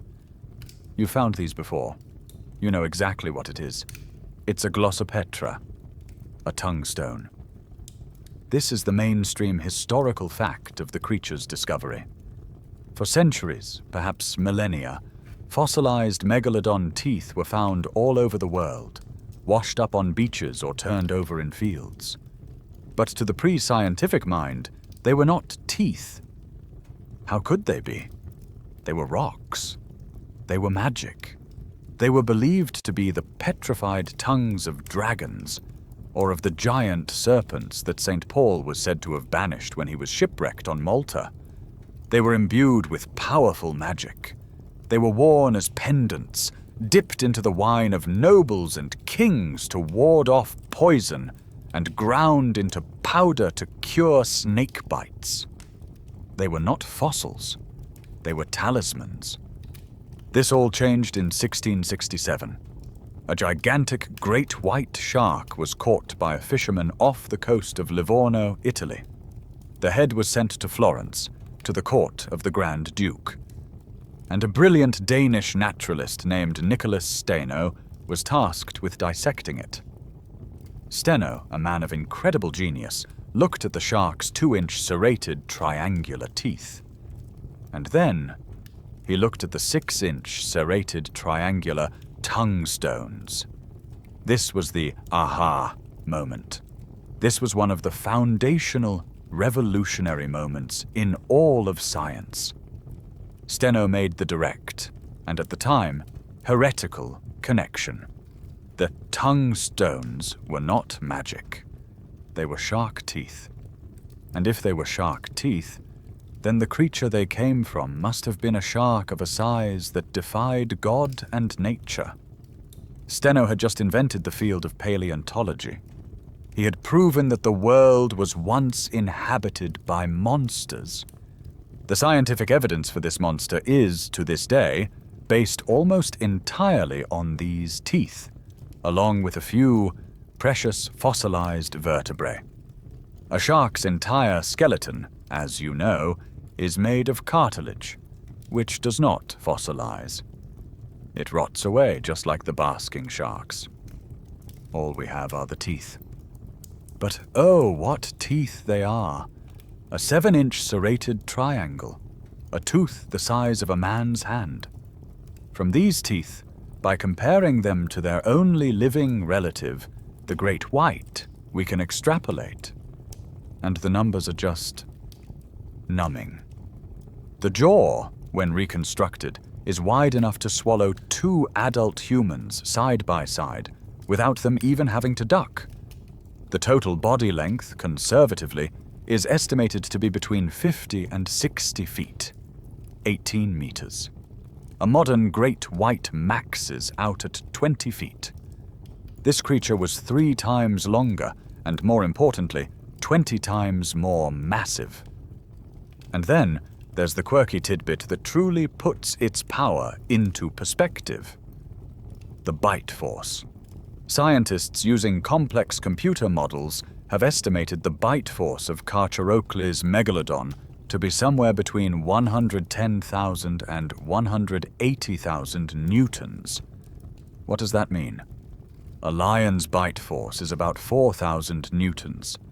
A Tyrannosaurus rex, the supposed king of all biters, was around 35,000. A human? We max out at about 800. Megalodon's bite was, at a minimum, 3 times more powerful than a T-Rex's. It wasn't just biting, it was a hydraulic press. It could bite a modern car or a small whale in half. This, of course, all relies on that extrapolation. And that is the open scholarly debate that still fuels the monster's legend. Just how big was it really? The 50 to 60 foot estimate is the one most scientists agree on. It's the mainstream number. But there are outlier teeth. A few massive, unconfirmed specimens from which some fringe researchers have gleefully extrapolated sizes of 80 feet, or even 100 feet. These numbers are almost universally dismissed by the mainstream scientific community as bad math. But the debate is the monster's power. It's a creature so large it's literally hard to measure. A shark that big, with a bite that strong, doesn't just go for a swim. It doesn't just hunt fish. It hunts whales. And its hunting methods were just as brutal and terrifying as its size. You are no longer a human. You are a cetotherium, a medium-sized baleen whale, about 30 feet long. You are, in essence, a Pliocene snack. You are swimming in the warm, shallow seas that will one day become the coast of Maryland. You are careful. You are always careful. You swim in the murky water, trying to stay close to the surface, listening, sensing. But you can't be careful enough. The attack does not come from the side. It does not come from behind.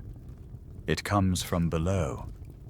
From the dark, sandy, sun-dappled floor, a grey ghost, a locomotive of muscle and cartilage, ascends at terrifying speed. You don't even have time to register it. You just feel the impact. A cataclysmic, bone-shattering crunch on your right pectoral flipper. The 60-foot megalodon doesn't go for your throat. It doesn't try to bite you in half. Not yet. It is a strategic hunter. It is smart. This is the scientific evidence that has been pieced together from countless fossilized whale bones. We have found the vertebrae of Pliocene whales with classic serrated 7-inch megalodon bite marks raked across them. The hunting strategy, especially for large prey like you, was terrifyingly efficient. Immobilization. The shark would charge from below, its counter-shading, dark on top, light on the bottom, making it invisible against the bright surface or the dark deep. It would use that 180,000 Newton bite force to do one thing: rip off your flippers and your tail fluke. You are now immobilized. You are bleeding. You are helpless, a 30-foot whale, alive and conscious, but unable to swim. The great shark doesn't even stay to finish the job. It just circles patiently 100 yards away, out of reach of your thrashing, useless body. It waits, its cold black eyes watching as you bleed out, as you grow weak, as you stop thrashing. Only then, when all the fight is gone, does it move in to feed. This was the world of the megalodon. It was a brutal, efficient kingdom. And it was a mainstream historical fact that this kingdom was global. Megalodon wasn't a local monster. It was a cosmopolitan species. Its tongue stones have been found on every single continent except Antarctica. It dominated every ocean on Earth, from the warm coastal seas to the cool open waters. It was the undisputed, planet-wide ruler of the seas. We know this because we've not only found its hunting grounds, we've found its nurseries. Scientists have identified specific megalodon nursery grounds in shallower, warmer coastal areas, like the Gatun Formation in Panama or the Calvert Cliffs in Maryland. These were protected bays where juvenile megalodons, which were born at a horrifying 6 to 10 feet long, could grow in relative safety. They would spend their childhood here, hunting turtles, seals, and smaller whales, before they were large enough to graduate to the deep, open ocean and hunt the big stuff. And what did they hunt in those nurseries? Well, this leads to a grim and fascinating, quirky tidbit. We have found megalodon vertebrae, the bones of a juvenile shark, and pressed into that fossilized vertebra is a compressed, healed, serrated bite mark. A bite mark from another even larger megalodon. This is strong evidence for cannibalism.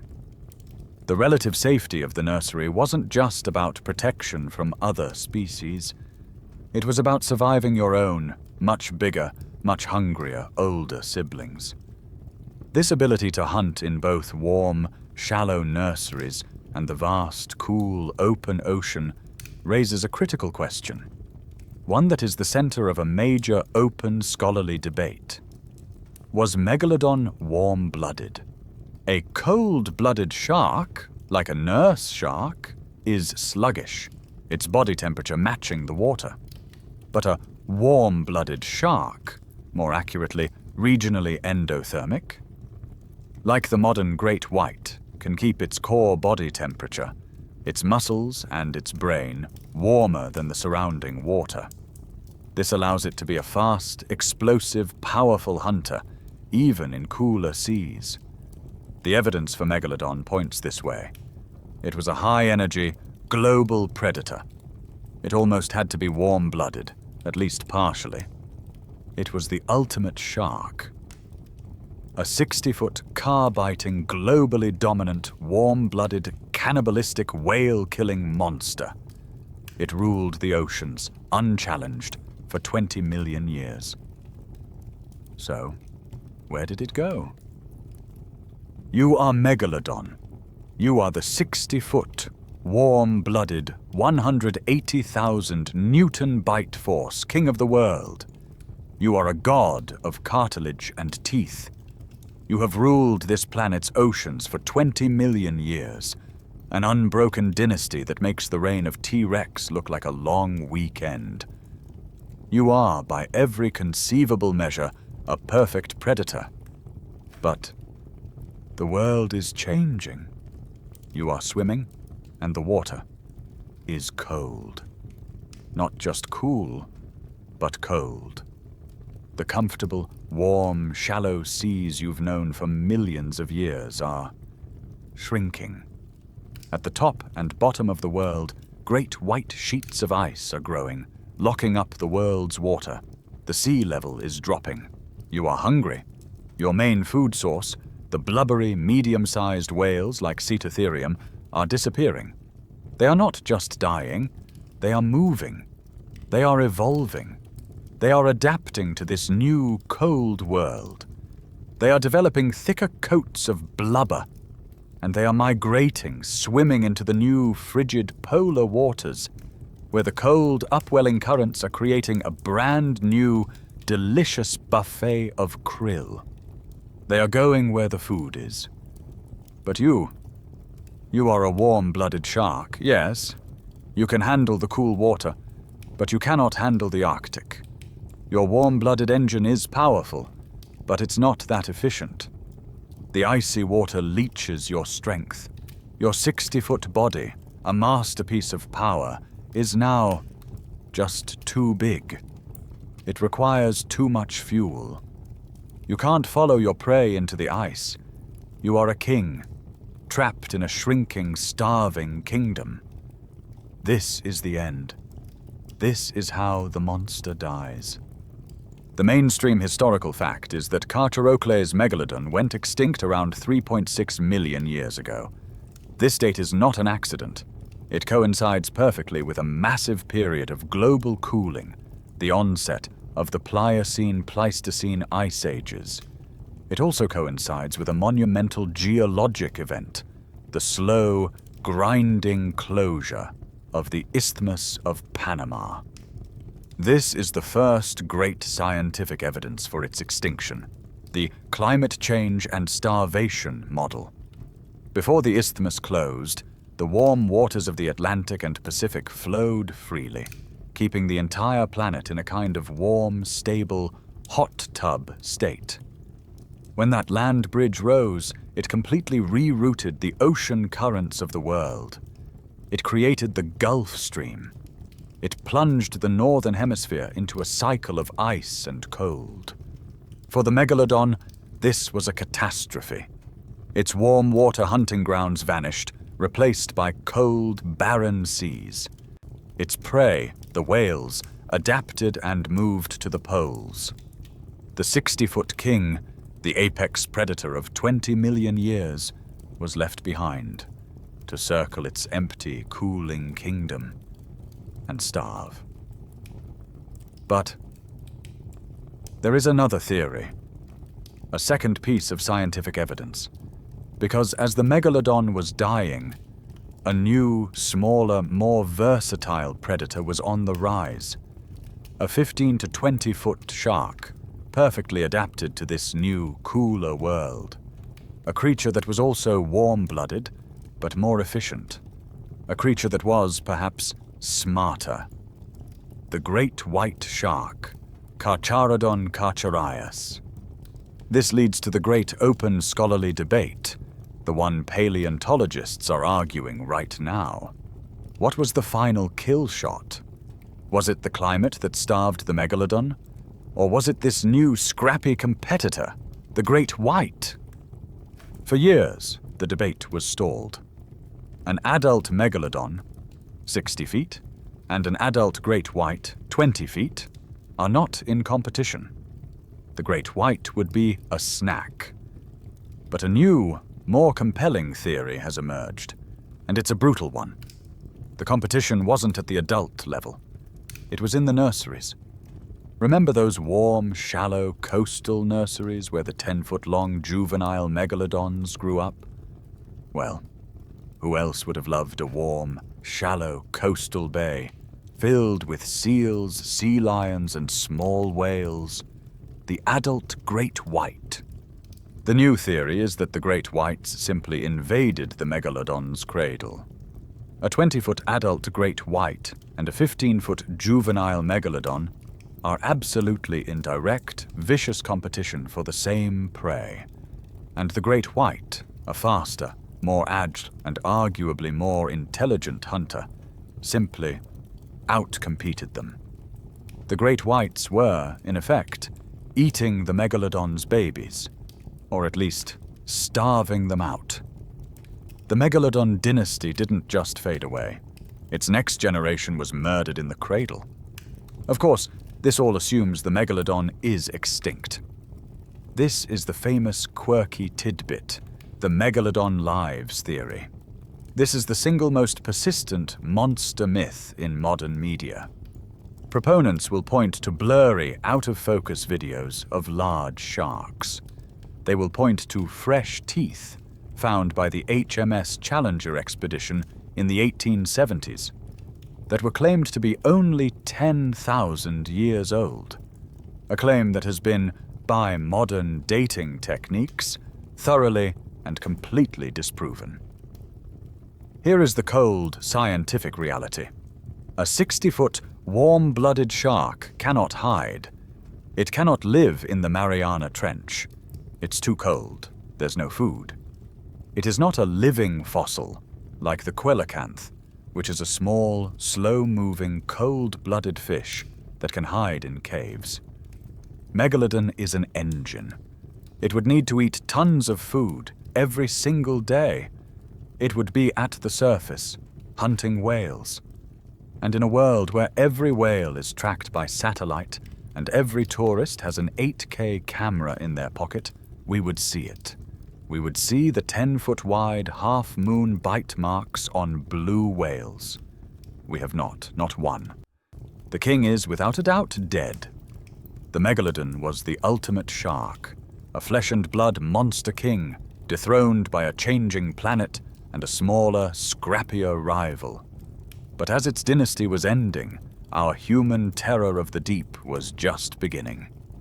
And it was focused not on a creature of teeth, but on a creature of tentacles. The reign of Megalodon is over. The king is dead. starved out by a changing world, his dynasty replaced by a smaller, scrappier rival. You are leaving that Pliocene world of serrated teeth and warm-blooded sharks. You are now in a much colder, much greyer world. It is 1180 AD. You are a Norse sailor, a Viking, though the great age of raiding is mostly over. You are on a Nar, a wide, clumsy cargo ship, in the cold, rough, steel-grey water between Norway and Iceland. The world here is one of fog, salt, and deep, aching cold. You are on watch. The fog is thick, a wet, cold blanket. And then you see it land. It's not on the charts, but it's there. A small, dark, lumpy island, maybe half a mile across, where no island should be. It looks rocky, perhaps, or like it's covered in thick, dark seaweed. You and your shipmates are curious. Maybe it's a new discovery. You row a small boat, a fairing, over to this strange new land. The water around it is strangely thick with fish. They are everywhere, leaping and schooling. A good sign. You row up to the shore. It's a low, sloping beach. You and another man jump out, your boots sinking into the wet, rubbery surface. You take a few steps, and then the island sinks. It doesn't crumble. It submerges. The ground beneath your feet gives way, and you are plunged into the freezing, churning water. You look back, sputtering, and see your shipmate 20 yards away being pulled down, his hands grasping at something like a giant, dark rope that has risen from the water. You scramble back to your small boat as the Nar, your main ship, is suddenly, violently pulled sideways, its mast snapping as a great whirlpool opens in the sea where the island just was. You have just, according to the legends, landed on the Kraken. This is the mainstream historical fact of the original myth. When we hear Kraken today, we think giant squid. But the first written accounts, like those in the 12th century Norwegian text Konungs Skugsja, the King's Mirror, did not describe a squid. They described a monster the size of a floating island. It was, the text claimed, the largest monster in the sea. Its nature was to be mistaken for land. The legend was that it would surface, and sailors, thinking they'd found a new island, would land on its back. The Kraken would wait, patiently, until they had built a fire. The heat would annoy the beast, and it would then submerge, taking the men, and often their ship, with it. It wasn't until 600 years later, in the 1750s, that the Bishop of Bergen, a man named Erik Pontoppidan, really codified the legend. In his great, sober scientific work, The Natural History of Norway, Pontoppidan described the Kraken in absolute, scientific-sounding detail. He insisted it was real. He claimed it was incontestably the largest sea monster in the world, and he added the crucial detail. When this living island submerged, its massive body displaced so much water, it created a colossal whirlpool that would pull down any ship unfortunate enough to be nearby. But Pontoppidan added a quirky tidbit that showed the monster's useful side. He claimed that local fishermen, who knew the signs, would actively seek out the Kraken. They would row to where it was basking near the surface and fish on its back. Why? Because, as Pontoppidan wrote, the Kraken's excrement, which it produced in great cloudy bursts, was so thick and turbid that it attracted vast, dense schools of fish. The fishermen would row over, drop their lines, and pull up hundreds of fish, all while praying the island didn't decide to sink. So we have a living island that creates whirlpools and attracts fish with its waste. This still sounds nothing like a giant squid. So how did the two get merged? The bridge, the first real clue, came from the whalers. The same men who had to face down the sperm whale. For centuries, whalers had been pulling 60-foot sperm whales onto their cutting decks. And they all noticed the same baffling thing. The heads and flanks of the whales were covered in scars. They weren't random scars. They were perfect, circular, dinner plate-sized rings, often with a small pock mark in the center. They were, unmistakably, sucker marks. Something huge, with tentacles and giant, circular suckers, was living in the deep, dark abyss. And it was fighting the sperm whale.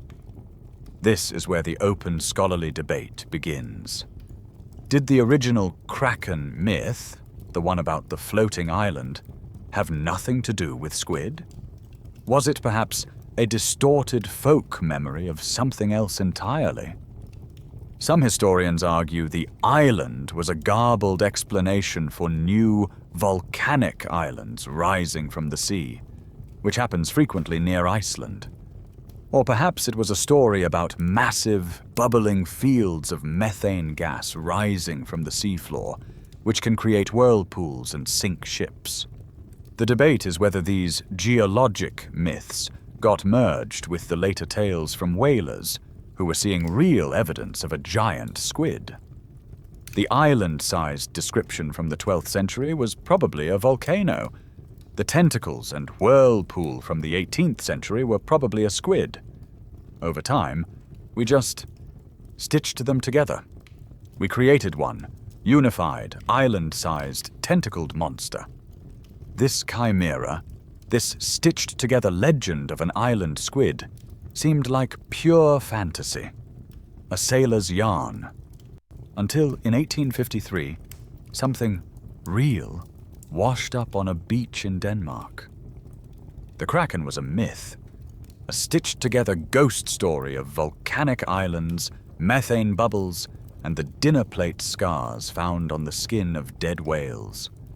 It was a sailor's yarn, a globster story, a piece of fanciful, pre-scientific folklore. You are a scientist in the 1850s, a sober, skeptical man of the Enlightenment, like Professor Japetus Steenstrup in Copenhagen. You are a zoologist. You believe in classification, in measurement, in evidence. You have read Pontoppidan's Natural History of Norway, and you, quite frankly, find it absurd. A floating island? A fish attracting excrement? It's nonsense. Then a local fisherman brings you a beak. It's not a bird's beak. It's black, chitinous, and razor sharp. It looks like a parrot's beak, but it's the size of your fist. It was, the fisherman says, pulled from the stomach of a sperm whale. You, as an expert, recognize it. It's a squid beak, but its size implies a squid, larger than a man. You are intrigued. You publish a small paper, cautiously suggesting a giant crake. Like squid, Architeuthis might exist. Your colleagues are polite, but skeptical. And then, the 1870s happen. This is the mainstream historical fact that changed everything. It wasn't one. It was a wave. All across the North Atlantic, from the rocky shores of Norway to the frigid coves of Newfoundland, they began to wash ashore, one after another, a 20-footer here, a 30-footer there. In 1873, a fisherman in Newfoundland, Theophilus Picot, was in his small boat when he and his son rowed into one. They thought it was a piece of wreckage. The wreckage attacked their boat. They fought it, hacked off a 19-foot-long tentacle, and escaped to shore, bringing the very first proof of the monster. The kraken was no longer a myth. It was a species. Science, which had dismissed the sailors' stories for centuries, was forced to officially, and perhaps a little sheepishly, recognize the existence of Architeuthis ducks, the giant squid. But recognizing it and understanding it were two very different things. This is the central scientific evidence of the creature. Its sheer, impossible, almost insulting elusiveness. We had its dead bodies. We had its beaks. We had its sucker-scarred whale enemies. But we had never seen one alive in its own world. For the next 130 years, nothing. It was a ghost. We could send men to the moon. We could split the atom. We could map the human genome.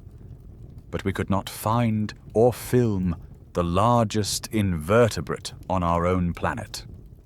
It was, as one scientist called it, the white whale of invertebrate zoology.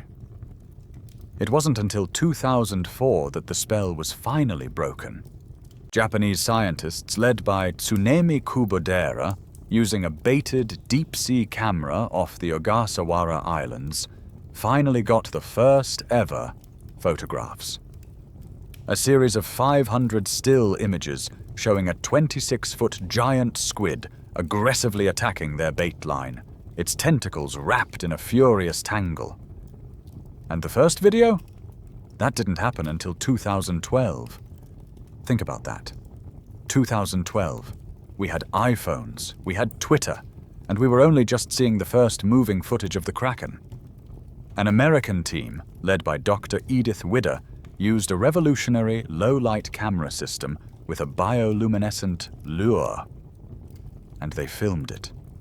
A 30-foot Architeuthis, materializing from the black, its golden metallic skin rippling, its enormous intelligent eye staring right into the camera. It was not a monster. It was magnificent. This brings us to that eye. This is the quirky tidbit that haunts every biologist. The giant squid has the largest eye of any animal on planet Earth. It is the size of a human head, a dinner plate, a basketball. But why?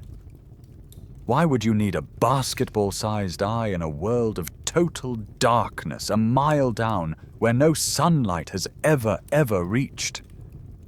The answer is terrifying. It's not for seeing in the dark. It's for seeing the light. The sperm whale, its only predator, is also hunting in that dark. And when a 60-foot whale moves, it disturbs the water, which is filled with tiny bioluminescent creatures. They sparkle. The giant squid's enormous, hypersensitive eye is not built to see the whale. It's built to see the disturbance in the light field that the whale creates. A 60-foot, glittering whale-shaped hole in the darkness, moving at it. That giant eye is a 30-pound, specialized whale-detecting early warning system. And even with all this, the original open scholarly debate rages on. How big do they really get? The largest measured specimen, a carcass that washed ashore, was 43 feet, 13 meters long. That is the official record. But the sailors' stories say 60 feet, 80 feet. The whalers' floating island stories. The massive sucker scars found on sperm whales, some of which are larger than the suckers on our 43-foot specimen, suggest a much bigger animal. The problem is that a squid is a soft-bodied creature. It's mostly water and gelatinous muscle. When it dies and washes ashore, it's like a water balloon that has rotted. It stretches. It shrinks. It falls apart. The 43-foot record is from a puffy, degraded carcass. Was it really 43 feet in life? Or was it 30? Or, as the romantics hope, was it a 60-footer that shrank? We still don't know. The giant squid was the Kraken. Or so we thought. We had found our monster, and we had given it a name. We were all very proud. And then, we discovered that we had found the wrong one. Because in the deepest, coldest waters at the bottom of the world, there was another one. A bigger, heavier, and far, far meaner one. We had our monster. Architeuthis dux, the giant squid. It was the Kraken. It had the giant eye, the long tentacles, the sperm whale enemy. The case was closed. The 130-year-old mystery was solved. We had our specimen, we had our photographs, we had our video. We were wrong.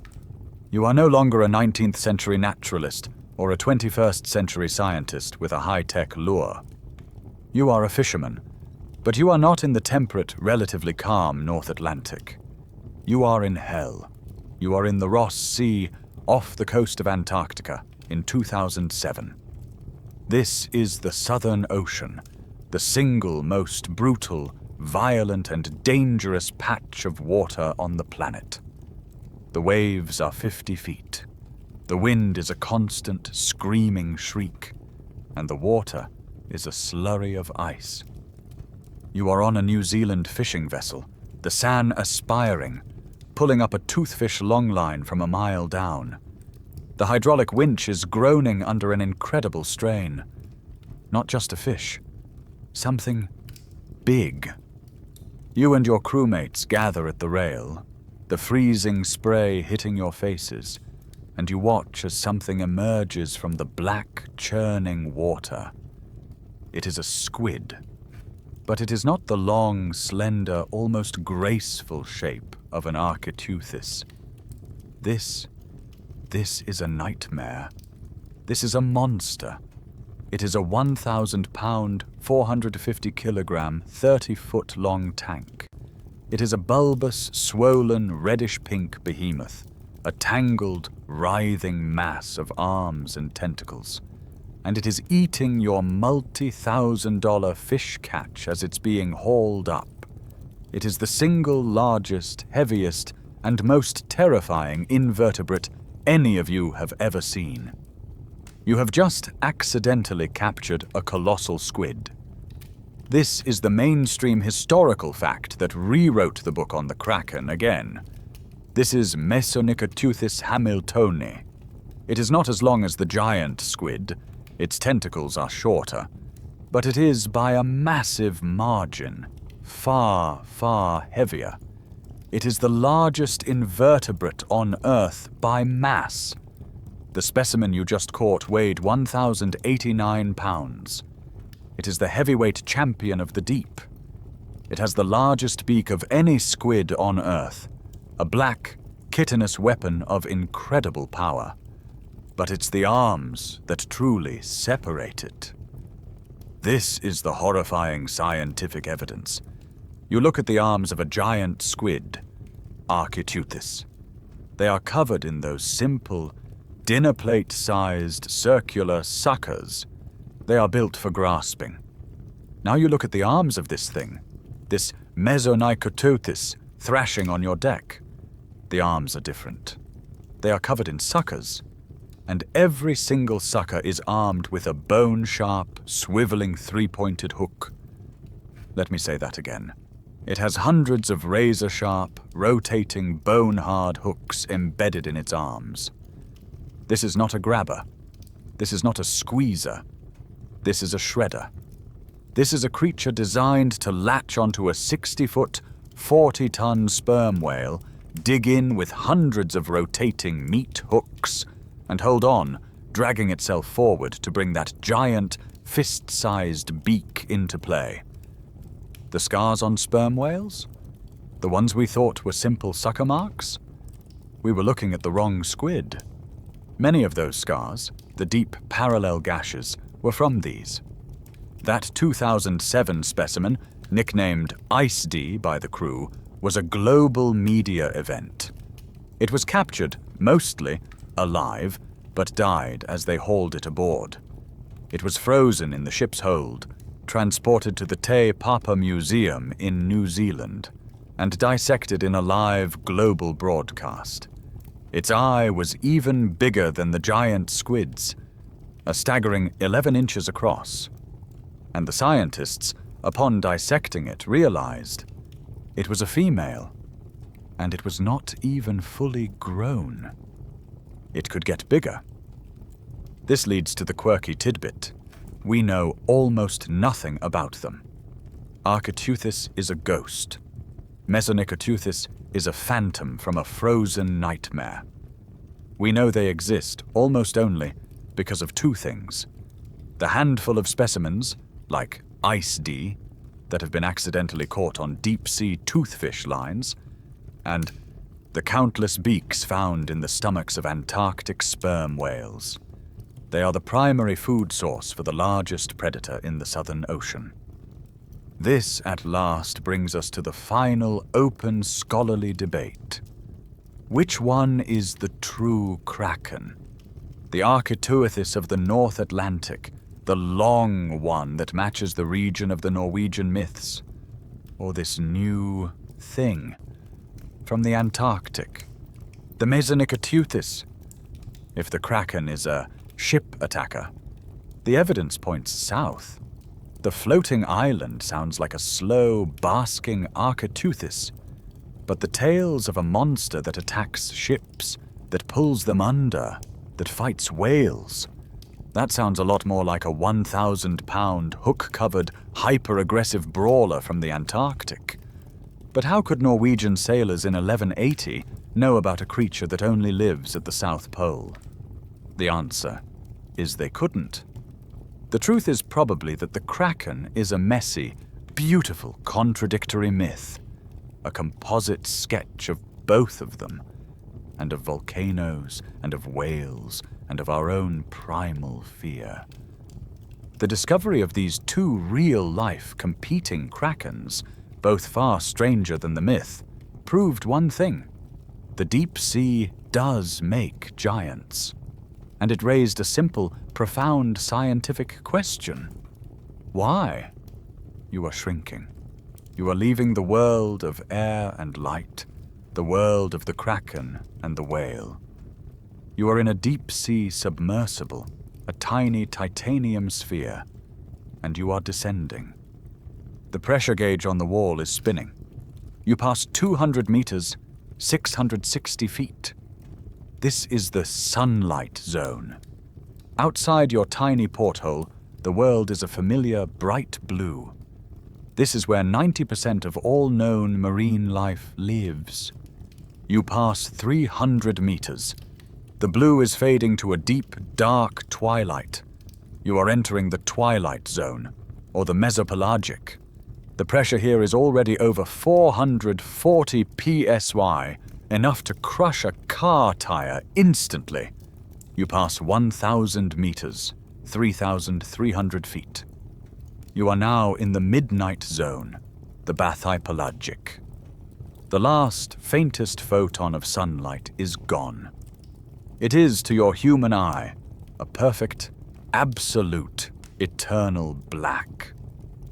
The temperature is a constant, bone-chilling 39 degrees Fahrenheit, 4 degrees Celsius. The pressure is a staggering 1,500 pounds per square inch. And the animals you see flickering past your light, are huge. This is not a story. This is the mainstream historical fact of deep-sea gigantism. It's a real, documented biological phenomenon. Down here, in this crushing, food-scarce, freezing cold world, animals that are small, even tiny, in the shallow sunlight zone, evolve into giants. The scientific evidence is everywhere. You see a giant isopod, Bathynomus giganteus, scuttle across the seafloor. It looks like a roly-poly, a common woodlouse you'd find under a rotting log. But it is 1.5 feet long and weighs 4 pounds. You see a Japanese spider crab step delicately through the silt, its spindly legs giving it a total leg span of 12 feet. So, why?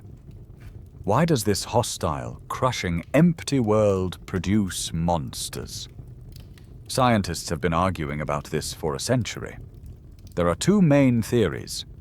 Theory 1, Kleiber's law and cold water. The cold is the key. The freezing cold water of the deep slows everything down. It gives these creatures a glacial metabolism. They grow incredibly slowly, but they also age incredibly slowly. They just live for a very long time, growing slowly, steadily for centuries, until they reach enormous sizes. The Greenland shark, which lives in this zone, can live for 400 to 500 years. Theory 2, Bergmann's rule and pressure. This is a classic ecological rule that says animals in colder climates, like polar bears, tend to be larger than their warm climate cousins, like sun bears. Why? A bigger body is more efficient at conserving heat. A 1.5-foot isopod is metabolically far more efficient in the freezing cold than a 1-centimeter one. A more fringe and less supported theory suggests the high pressure itself somehow promotes larger cell size, but the cold and slow model is the most accepted. But the dark. The dark is the strangest part. You turn off your submersible's floodlights. The blackness is total, and then you see it. The deep is not dark. It's a silent, slow-motion city of 1 million moving lights. This is the quirky tidbit. In the midnight zone, it's estimated that 90% of all life creates its own light. This is bioluminescence, and it's not just for seeing, like a flashlight. It's a complex, silent language of survival. It's used for luring prey, the classic anglerfish, with its dangling, glowing fishing rod. Confusing predators. The vampire squid, which is not a real squid, shoots a cloud of glowing, sticky mucus at its attacker, blinding and confusing it with a light bomb. Finding mates. Different species flash in different patterns, their own private glowing Morse code. Camouflage. The hatchetfish has lights on its belly that perfectly match the faint leftover twilight from above, making it invisible to predators looking up. This all leads to the great, unresolved, open scholarly debate. What is the primary driver of deep-sea gigantism? Is it the crushing pressure? Is it the low food environment, where being bigger means you can travel farther between meals? Is it the lack of visual predators, meaning you can just get big without being easily seen? Or is it, as most believe, the cold and slow metabolism? The answer is almost certainly a complex, beautiful, and terrifying cocktail of all 4. The deep sea isn't just a place. It's a recipe for making monsters. These real-world, giant, light-up, slow-motion creatures are, by any measure, far stranger and more alien than anything H.P. Lovecraft ever dreamed of in his fiction. But what about his monster? You are no longer a scientist in a submersible, witnessing the real-life light show of the abyss. You are in a cold, dusty attic room in Providence, Rhode Island. The year is 1928. The air smells of old paper, tea, and a faint, musty dampness. You are a writer, a man of profound, crippling anxieties and a genius to match. You are Howard Phillips Lovecraft. You are hunched over a typewriter, the clack, clack, clack of the keys, a sharp, mechanical sound in the stillness of the night. You are writing. You are crafting a story. The Call of Cthulhu. You are not just trying to scare your readers. You are trying to put a name to the single, overwhelming feeling that has haunted your entire life. That feeling we all have, standing at the edge of the dark ocean, or looking up at the indifferent spray of stars. That cold, creeping, cosmic dread. The terrifying realization that the universe is ancient, vast, powerful, and utterly, totally indifferent to us. You are trying to describe a god, a great old one. You type out the description, words tumbling from your subconscious. A creature, a monster of vaguely anthropoid outline, but with an octopus-like head whose face was a mass of feelers, a scaly, rubbery-looking body, prodigious claws on hind and fore feet, and long, narrow wings behind. You describe it sleeping, dead but dreaming, in its sunken, cyclopean, non-Euclidean city of Relia, deep in the lightless depths of the Pacific Ocean. This is the mainstream historical fact of this monster. Cthulhu is a modern, fictional creation. It is not an ancient myth. It is not folklore. It was not worshipped by forgotten cults in the swamps of Louisiana. It was born, fully formed, from the mind of one brilliant, phobic man in 1928. And yet, in less than a century, Cthulhu has become the archetype for our modern terror of the deep. Why? Because Lovecraft, in his attic, accidentally tapped into the same primal terror as that Bronze Age sailor. He gave a face, a horrible, tentacled, dragon-winged face, to the cold, crushing, indifferent pressure of the midnight zone. He invented his monster, drawing on our shared, ancient fear of tentacles and the abyss. What he didn't know, what he couldn't know, was that 80 million years ago, in the middle of Kansas, a Cthulhu did exist. Its name was Tusoteuthis.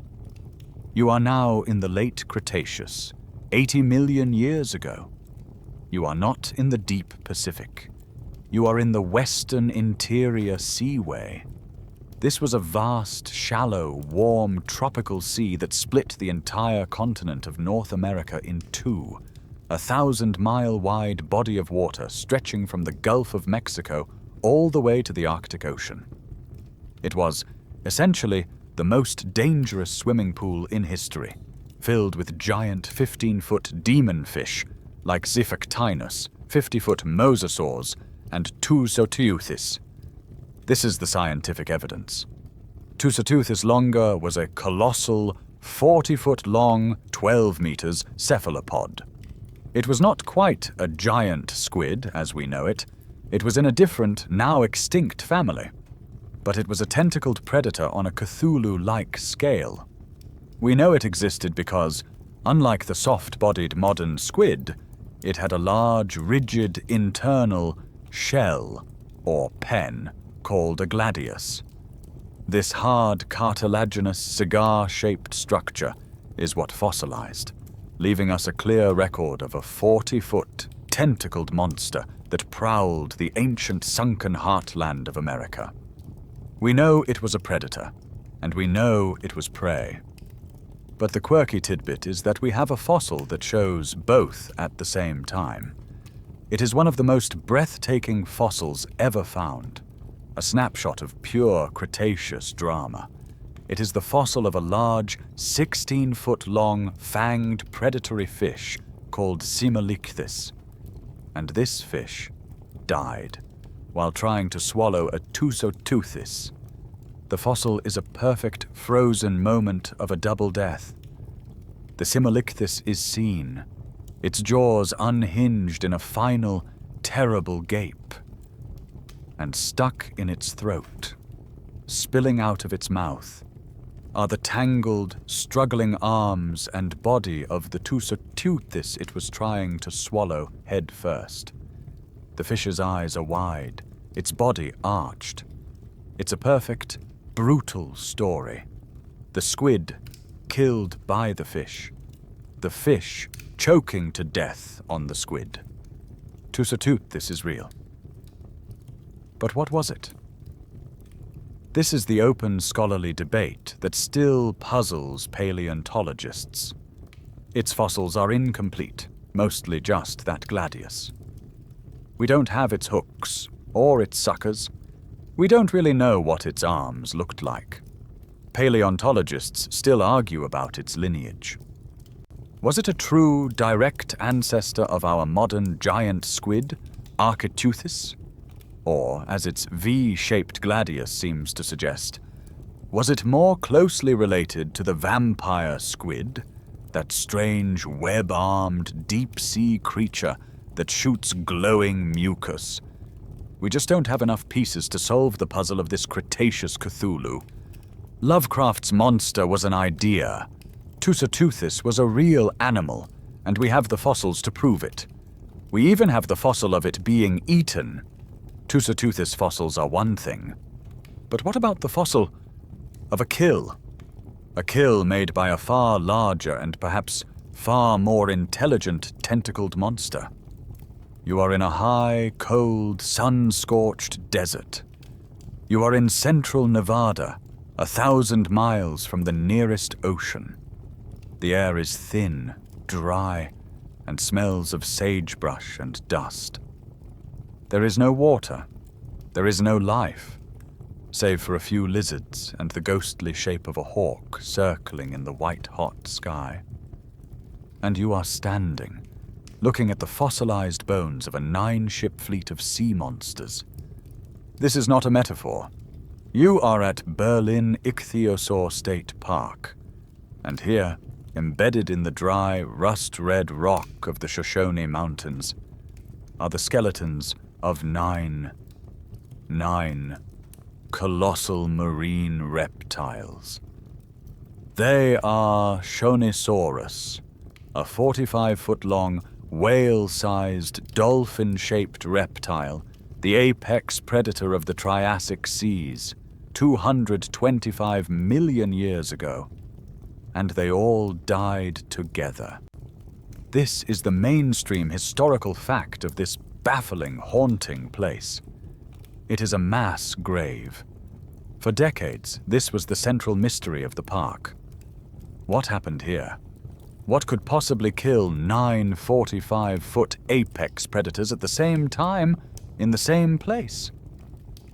The mainstream theory, the one you'll read on the plaques, is a tragedy. It's that this high desert mountain range was once a shallow, warm, coastal bay, and these 9 Shonisaurus simply got stranded.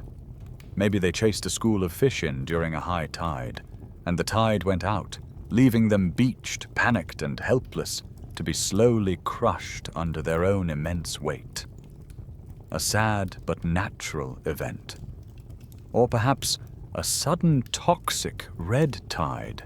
An algae bloom poisoned the water, killing them all at once. They died, sank to the bottom of the shallow sea, and were gently, peacefully buried by silt. This was the accepted story. A sad, ancient, natural tragedy. Until, in 2011, a paleontologist named Mark McMenamin from Mount Holyoke College stood where you are standing. He looked at the quarry map, the death assemblage of the bones, and he felt a chill. He felt that same primal feeling that the Greek sailor felt, that something was wrong. This, he argued, was not a natural grave. This was not random. This was not a stranding. He pointed first to the bones. In a normal stranding, the carcasses would have rotted.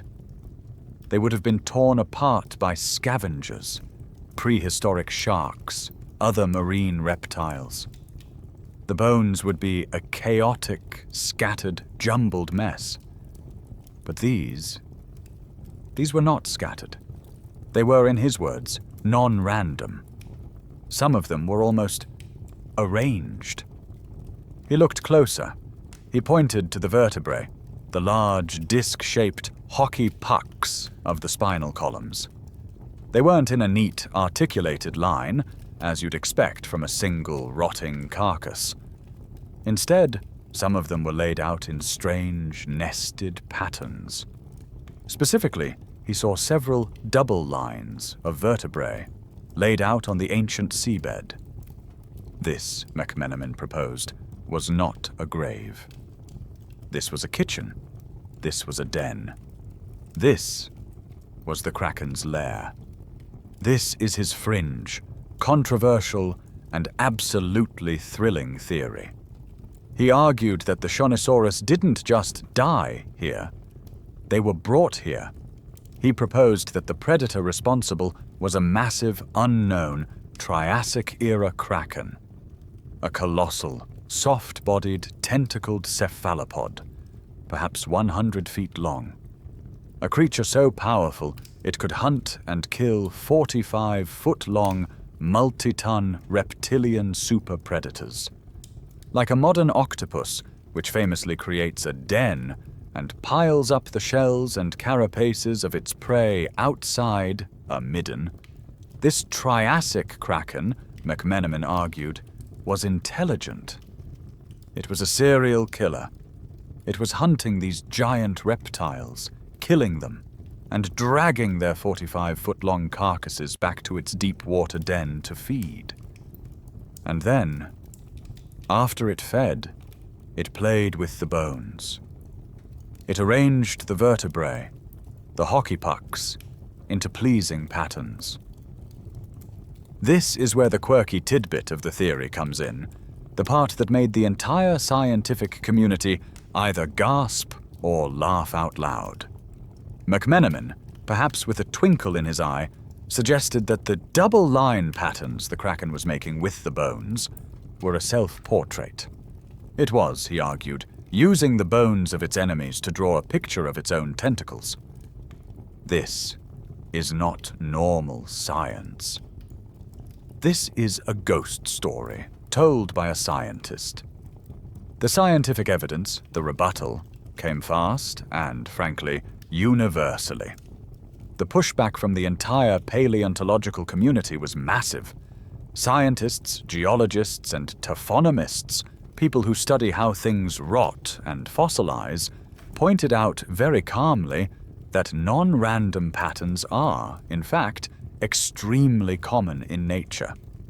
You don't need an intelligent monster to arrange bones, you just need water, natural ocean currents, wave action, and the simple messy process of a 50-ton carcass rotting, bloating with gas, and then deflating on the seafloor can absolutely move bones around. The vertebrae, being round and flat, are easily sorted by even gentle deep-water currents, and would absolutely settle into double lines and nested patterns. Furthermore, they argued, McMenamin's theory was a perfect example of an argument from absence.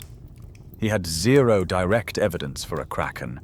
No giant beak, no hooks, no soft tissue impressions. Not a single tentacle sucker scar on a Shonisaurus bone. He just had a pattern. McMenamin's theory is a perfect example of the human mind at work. It's the same wonderful myth-making brain. The 17th century farmer in Malta saw a triangle, and his mind leapt to dragon's tongue. Mark McMenamin saw a line of discs, and his mind leapt to kraken's tentacle. He saw a story. But here is the final baffling twist. This is the real open scholarly debate. The Kraken theory is almost certainly wrong. It's a wonderful, fun, speculative piece of scientific fan fiction. But the original mystery? The question of what actually killed those 9 Shonisaurus? It is still wide open. The stranding in a bay theory has major problems. So does the toxic algae theory. So does the underwater mudslide theory. The truth is, we still don't know what killed them. The mass grave at Berlin Ichthyosaur State Park is a genuine, profound mystery. The Kraken is just the most fun answer. The idea of a Triassic Kraken, an intelligent artist monster, is pure speculation. A ghost story written in the stones of the desert. But what about a creature, just as old, just as ancient? That isn't a ghost. A creature that should be a fossil, but is right now swimming, breathing, and very much alive. You are no longer in the dry Triassic desert of Nevada, looking at the ghosts of monsters. You are in a small, hot, humid port town on the coast of South Africa. The year is 1938. The air smells of salt, diesel fumes, and the sharp, coppery tang of drying fish. You are Marjorie Courtenay Latimer. You are the 31-year-old curator of the brand new, tiny, and very underfunded museum in the town of East London. It's 2 days before Christmas. You are tired. You are busy. And you get a phone call from a local fishing trawler captain, a man you have befriended. He and his crew think you're a bit odd. You're the young woman who, instead of going to parties, likes to come down to the docks and dig through their trash fish pile looking for specimens. He tells you they've just hauled in a massive catch, and there's a funny-looking one in the pile if you want it. He's about to dump it overboard. You sigh. It's hot. It's Christmas. You grab a taxi and head down to the docks anyway. You get there, and the deck is a silver, shimmering, stinking mountain of sharks and rays. The captain, wiping his hands, points. There she is, ma'am. And you see, it. It's not a shark. It's not a ray. It is 5 feet long. A heavy, oily, iridescent blue. A blue you've never seen. Like a summer sky. It is covered in thick, armor-like scales. Its face is a grotesque, bony plate. And its fins are wrong. They are not the thin, papery fins of a normal fish. They are thick, fleshy, muscular. Stalks. They look like limbs. You are a museum curator. You have studied your textbooks. Your blood runs cold. You know in an instant that this is not just a funny-looking fish. You know, with a dawning, electric, terrifying certainty, that this fish should not exist. This is the mainstream historical fact of the 20th century's greatest biological discovery. Marjorie Courtenay Latimer, in that pile of trash fish, had just found a living, breathing coelacanth. Why was this a shock? Because the coelacanth was, according to every single textbook on Earth, a living fossil that was supposed to have gone extinct 66 million years ago, in the very same asteroid impact that wiped out the dinosaurs. Finding a living coelacanth was not just a new discovery. It was the biological, zoological, and paleontological equivalent of a park ranger in the jungles of the Congo, turning a corner and finding a living, breathing Tyrannosaurus rex. It was impossible. It was a creature and a whole lineage that had vanished from the fossil record for 66 million years. You, as Marjorie, know this. You know this is the most important find of your life, of the century. You have to save it. You frantically try to find a cold storage unit. But it's 1938. It's 2 days before Christmas. Everything is closed. No ice house will take it. No morgue will store it. It's rotting in the heat. In desperation, you take it to a taxidermist. He too thinks it's just a rock cod. He agrees to mount it, but he says the insides are too soft. And here is the first quirky tidbit, the one that is a legend in scientific circles. As you are trying to save the fish, you are also frantically trying to identify it. You make a sketch. You write a letter. You send it to the only man in South Africa who might know, J.L.B. Smith. He is not a fish expert by trade. He's a chemist at Rhodes University, a brilliant but fiery, obsessive man who just happens to be a self-taught, world-renowned ichthyologist on the side. The letter, with your sketch, sits on his desk. He opens it weeks later in January. He looks at your drawing of the funny fish, and his world stops. He knows. He sends you a famous, frantic telegram. Most important, preserve skeleton and gills. But it's too late. The taxidermist, finding the incisors too rotten, has thrown them out. The skeleton, the organs, the gills, gone. When J.L.B. Smith finally arrives, after a frantic cross-country journey, he sees the mounted skin. And he reportedly wept. He wept for the lost data, the lost organs, the lost skeleton. But he had the proof. He named it Latimeria Chalumne, in your honor. And so began the second act of this drama, the 14-year-long obsessive Indiana Jones-style hunt for a second specimen. Smith printed wanted posters in 3 languages, offering a £100 reward, a fortune at the time, for another dinosaur fish. He plastered them all over the fishing villages of the East African coast. He was mocked. He was called a crackpot. He spent 14 years waiting, until 1952. A call from the Comoro Islands. A fisherman named Ahmed Hussein. He had one. Smith, in a legendary move, commandeered a military plane from the South African government, flying to the remote island to personally retrieve the fish. The 14-year-long obsessive search was over. So why was this so important? This is the scientific evidence. The coelacanth is a lobe-finned fish, Sarcopterygii. This means its fins are not just webs of skin.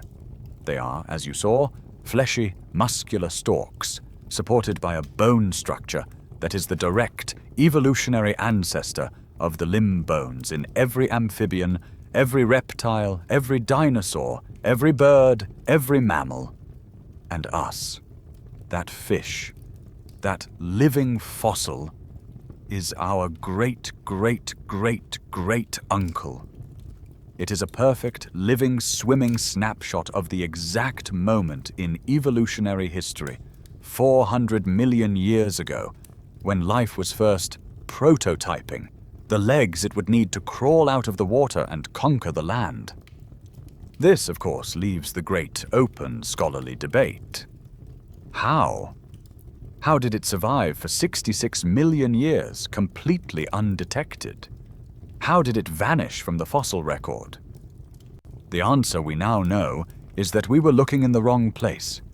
The fossil coelacanths we knew, they were shallow water, coastal estuarine fish.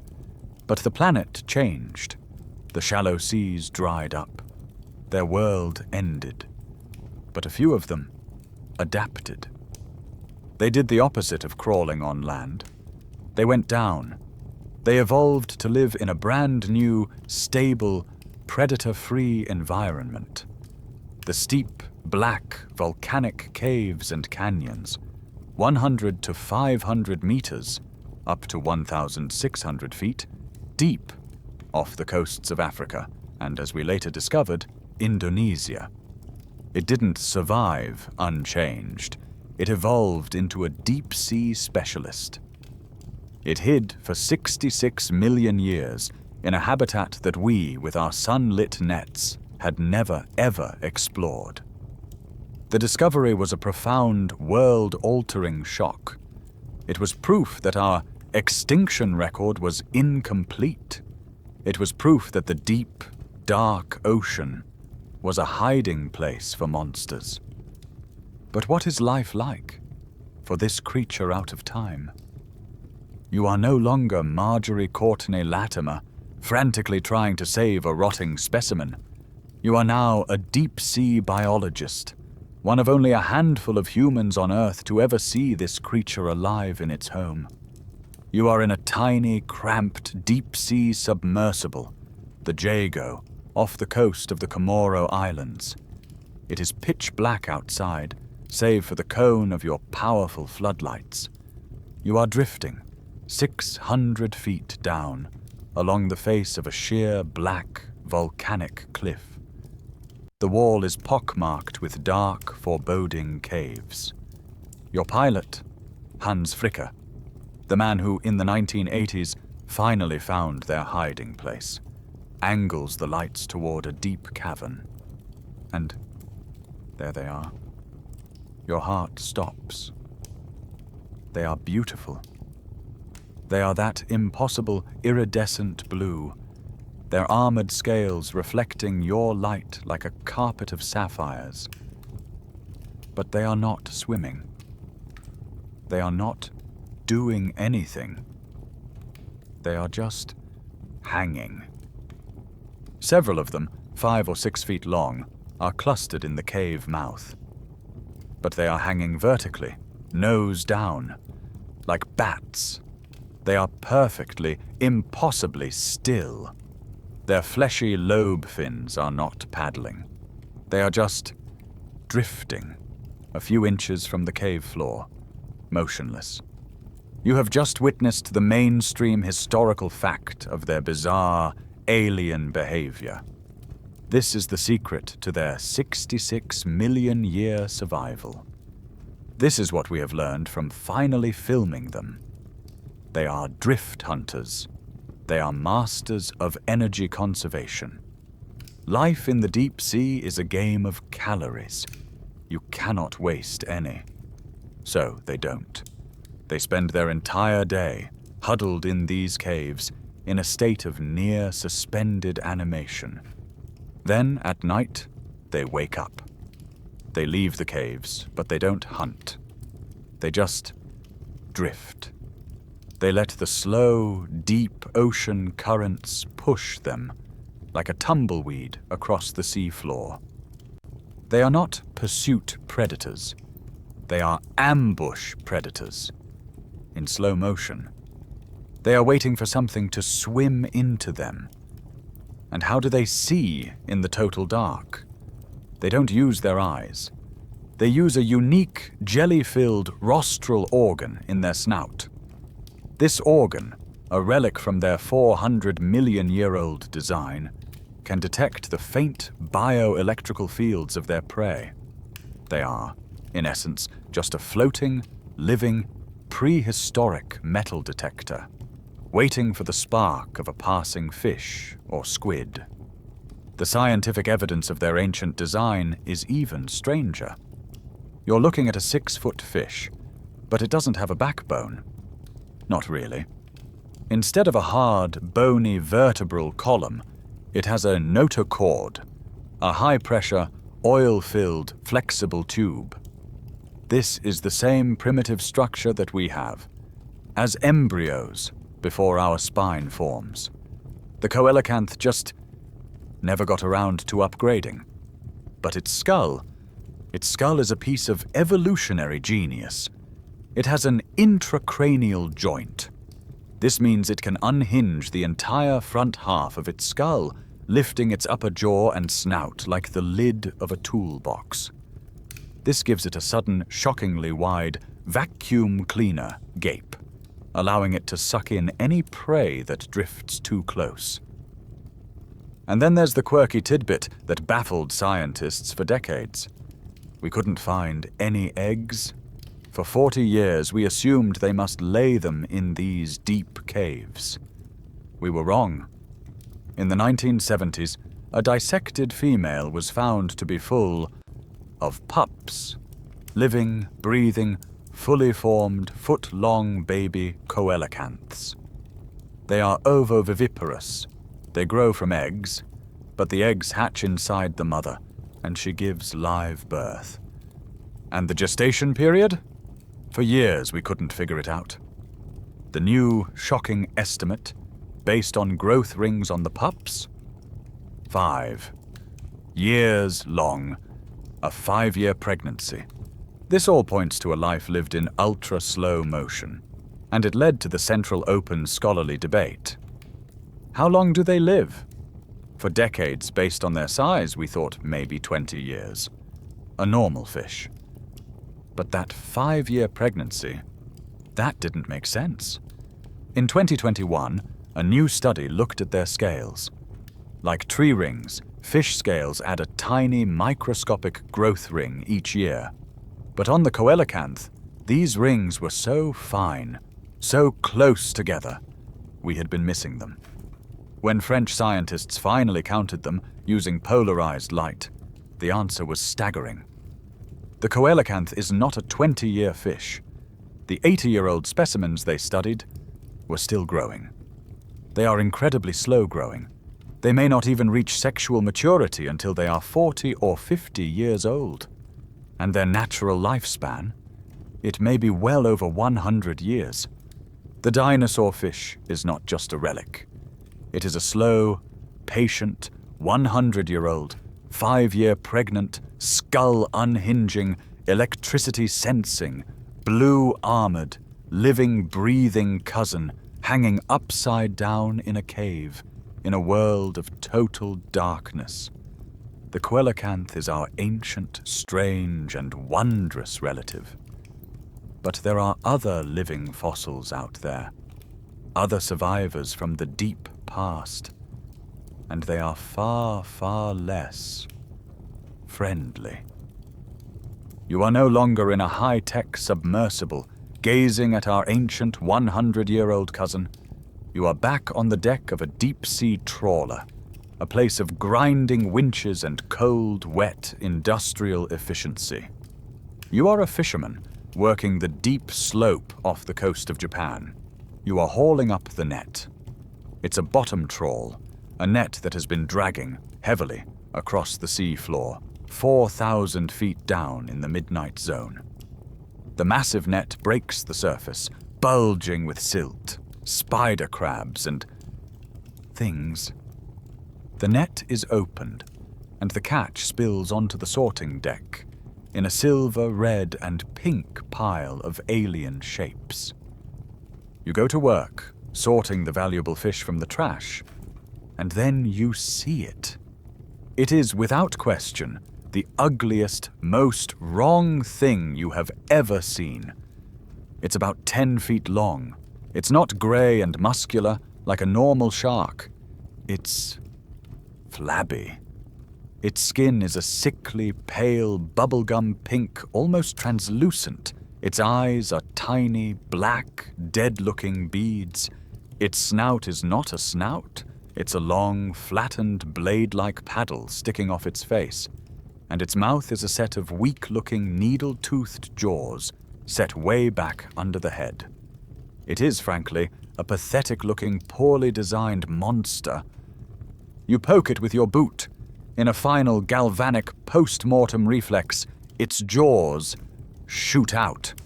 The entire jaw assembly, in a horrifying alien-like motion, detaches and extends from its own face, snapping shut a foot in front of where it should be. You have just met Mitsukurina ostoni, the goblin shark. This is the mainstream historical fact. This thing is a living fossil.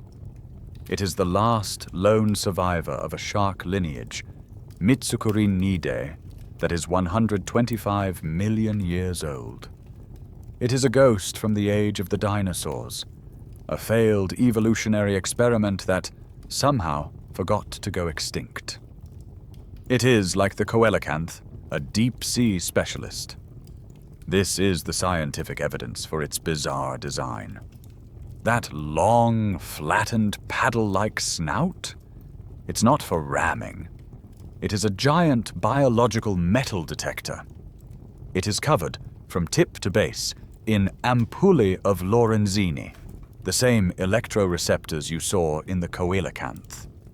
It is designed to be skimmed, slowly, just above the muddy seafloor, sensing the faint, panicked electrical heartbeat of a shrimp or a fish buried in the silt below it. And those slingshot jaws? That is the trap. The shark itself is slow and flabby. It has no muscle. It doesn't need to chase. It just drifts, silently, like a pink ghost, scanning. When it senses a heartbeat, thwack! The jaws launch forward, a spring-loaded set of needle teeth, impaling the prey before the shark's body has even arrived. It is a terrifying, alien, and deeply weird creature, and it is not the only living fossil shark down there. In that same net, tangled in the mesh, is something else. It looks like a 6-foot-long, dark, slender eel. You almost mistake it for one. But then you see the gills. A normal fish has 1 gill slit. A normal shark has 5. This eel has 6 pairs of frilly gills, a primitive, ancient design. This is the frilled shark, Chlamydozelicus anguinus. Its lineage is just as old. It is, for all intents and purposes, a living, swimming sea serpent. It has a long, serpentine, eel-like body. And its mouth is a nightmare from the Basilosaurus playbook. It is filled with 300 needle-sharp, 3-pronged, backward-facing teeth, arranged in 25 rows. It is not a biting mouth. It is a trap. Anything that goes in, squid, other sharks, is never coming back out. We believe it hunts like a snake. It is thought to coil its long, dark body in the water, and then lunge forward, its entire 6-foot length striking out, swallowing its prey whole, its 300 teeth ratcheting the victim down its throat. And here is the quirky tidbit that perfectly bridges the gap between these real-life monsters and the myths. In 2007, off the coast of Japan, a frilled shark was found alive at the surface, near a marine park. It was captured. It was filmed. It was perhaps sick or disoriented from the warm water. The footage is haunting. It is exactly what the Gloucester witnesses described. A long, dark, serpentine creature with a small, horse-like or reptilian head, swimming feebly, its snake-like body undulating. It was taken to the park's seawater pool and died hours later.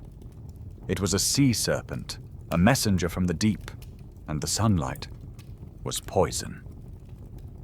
This leads to the great, open, scholarly debate. What are their lives really like? The truth is, we know almost nothing. We have never seen either of these creatures hunt in the wild. We have never seen them mate. We have never seen them in their true 4,000-foot deep home. Everything we know, the goblin shark's slingshot jaw, the frilled shark's serpent strike, is just educated guesswork, based on the dead, flabby, pathetic specimens we accidentally drag to the surface in our nets. Their true living behavior is a complete and total mystery.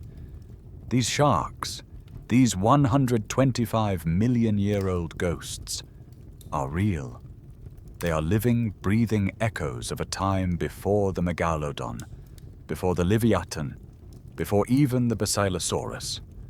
They are echoes of a time when the seas were ruled not by mammals, not even by giant fish, but by reptiles. You are no longer on the deck of a trawler pulling up 125-million-year-old sharks. You are on a cold, wind-swept, and crumbling cliffside. The year is 1823. The air is so thick with sea spray and fog that you can barely breathe, and the sound of the English Channel crashing against the rocks below is a constant, deafening roar.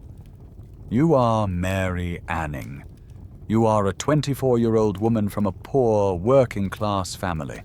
You have almost no formal education, and you are, without any question, the greatest fossil hunter who has ever lived. You are on the cliffs of Lyme Regis, in Dorset. This is your office, a treacherous, muddy, landslide-prone stretch of coastline that is today known as the Jurassic Coast. You've been doing this since you were a child, selling curios to tourists. But you're not just finding snake stones, ammonites anymore. A few years ago, you found the first ever complete skeleton of an ichthyosaur, a fish lizard.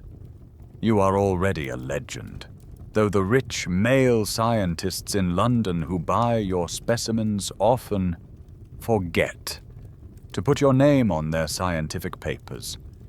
You are here, as you always are, just after a storm, when the rain and waves have exposed new fossils.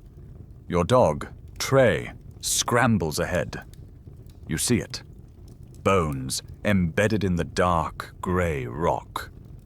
It's not an ichthyosaur. The vertebrae are different. You begin the back-breaking, delicate work of chipping it out of the cliff. And as the shape emerges, over weeks and months, you realize you have found something impossible. Something the world has never seen. It has the body of a turtle, the flippers of a whale, and a neck. A ridiculously, absurdly, impossibly long, snake-like neck attached to a tiny, vicious little head. This is the mainstream historical fact of the discovery of Plesiosaurus. Mary Anning had once again found a monster. She had unearthed the archetype. This creature, and its later, even more extreme cousin, Elasmosaurus, is the Loch Ness Monster. This is the blueprint. When someone today sees Nessie, this is the shape they are seeing in their mind's eye. They are seeing Mary Anning's fossil. The scientific evidence behind these creatures is just as bizarre as the fossils themselves. Elasmosaurus, a later discovery, was a 46-foot-long creature, but 23 feet of that, fully half its body length, was neck. It had 72 vertebrae in its neck. To put that in perspective, a human has 7. A giraffe also has 7. They're just very large. This creature was, biologically, a snake's neck attached to a sea turtle's body. This completely baffling body plan led directly to one of the most famous and most embarrassing quirky tidbits in the history of science. It became the opening shot of the Bone Wars. In 1868, the nearly complete skeleton of an Elasmosaurus was found in Kansas. Remember that ancient inland sea the Tusoteuthis lived in? It was sent to the brilliant, ambitious, and very hasty American paleontologist, Edward Drinker Cope. Cope was in a frantic, bitter race with his rival, Othniel Charles Marsh, to discover and name more monsters. He wanted to be first. He quickly assembled the skeleton and published a paper, and he famously, monumentally, put the head on the wrong end. He mistook the short, stiff tail for the neck, and he stuck the tiny skull onto it. He then assumed the 72 vertebrae, 23-foot-long neck was the world's longest, most flexible tail. His rival, Marsh, saw the reconstruction and gleefully, publicly pointed out the error. Cope was humiliated. He frantically tried to buy back all the copies of his incorrect paper. The Bone Wars, a decades-long, childish and incredibly productive feud, had officially begun. But even after they figured out which end was which, The open scholarly debate continues to this day. How did they use that neck? For 100 years, every painting, every museum display, every movie showed the plesiosaur in that classic Nessie pose. Its body hidden under the water, its long, graceful, swan-like neck arched high in the air, its head surveying the surface. The science, however, says, impossible. The physics are all wrong. That neck was thick and heavy, full of muscle and bone. It was not a flexible gooseneck. It was more like a long, stiff pole. It would have taken a colossal amount of energy to lift it clear of the water, and its center of gravity would have made it incredibly unstable. The swan pose is a myth. So how did they use it? The debate is now focused on two theories. Were they bottom feeders? Did they swim slowly over the seafloor, using their long neck to graze for soft-bodied prey like clams and worms in the mud, like a living, breathing vacuum cleaner hose? Or were they ambush predators? This is the new, more terrifying theory, that they swam under a school of fish or squid, their large, dark body hidden in the gloom below, and they used their long, pole-like neck to strike upwards from below, their tiny, needle-toothed head darting into the unsuspecting school before the fish even knew what hit them. The plesiosaur, Mary Anning's discovery, was a successful, bizarre, and long-lived hunter. But it was not the apex predator. In the seas of the late Cretaceous, it was prey. That title belonged to something with a much, much bigger bite. You are a fish. You are a fast, 10-foot-long Xiphactinus, a demon fish of the late Cretaceous. You are a predator in your own right, with a mouth full of fangs. You are torpedo fast. You are wary. You know the plesiosaur strikes from below. You know the frilled shark strikes from the dark. You can dodge them. You are safe. But then, you feel a pressure wave. Not a click, click, click like a whale. Not a silent drift like a coelacanth. You feel the water bend. A shadow, not from below, but from behind. You dart, jinking left, your powerful tail churning. But the shadow is faster. It's not just fast, it's relentless. It's a 50-foot-long, 15-ton freight train of muscle, bone, and teeth. It is a mosasaurus, and it is not a fish. It is not a shark. It is a lizard. It is a 50-foot-long, air-breathing, warm-blooded, aquatic monitor lizard, and it has just evolved to become the undisputed king of the world. You feel a cataclysmic impact. The jaws close, and you are, in an instant, gone. This is the mainstream historical fact that most people, thanks to movies like Jurassic World, get wrong. The mosasaur was not a dinosaur. It didn't live in the Jurassic. It was a squamate, a true lizard, whose closest living relatives today are the monitor lizards, like the 10-foot-long venomous Komodo dragon, and even more closely, it was, in essence, a 50-foot-long swimming lizard snake that ruled the last 20 million years of the Cretaceous, right up until the asteroid hit. Mary Anning's plesiosaur was a successful hunter. The mosasaurus was a tyrant. This is the scientific evidence of its complete and total domination. They were the true, undisputed apex predators. They had no rivals, and their primary weapon, aside from sheer speed and size, was a nightmarish evolutionary innovation: the pharyngeal jaw. Like a modern moray eel, the mosasaur didn't just have one set of teeth in its mouth. It had a second set, a smaller, backward-facing alien set of jaws deep in its throat.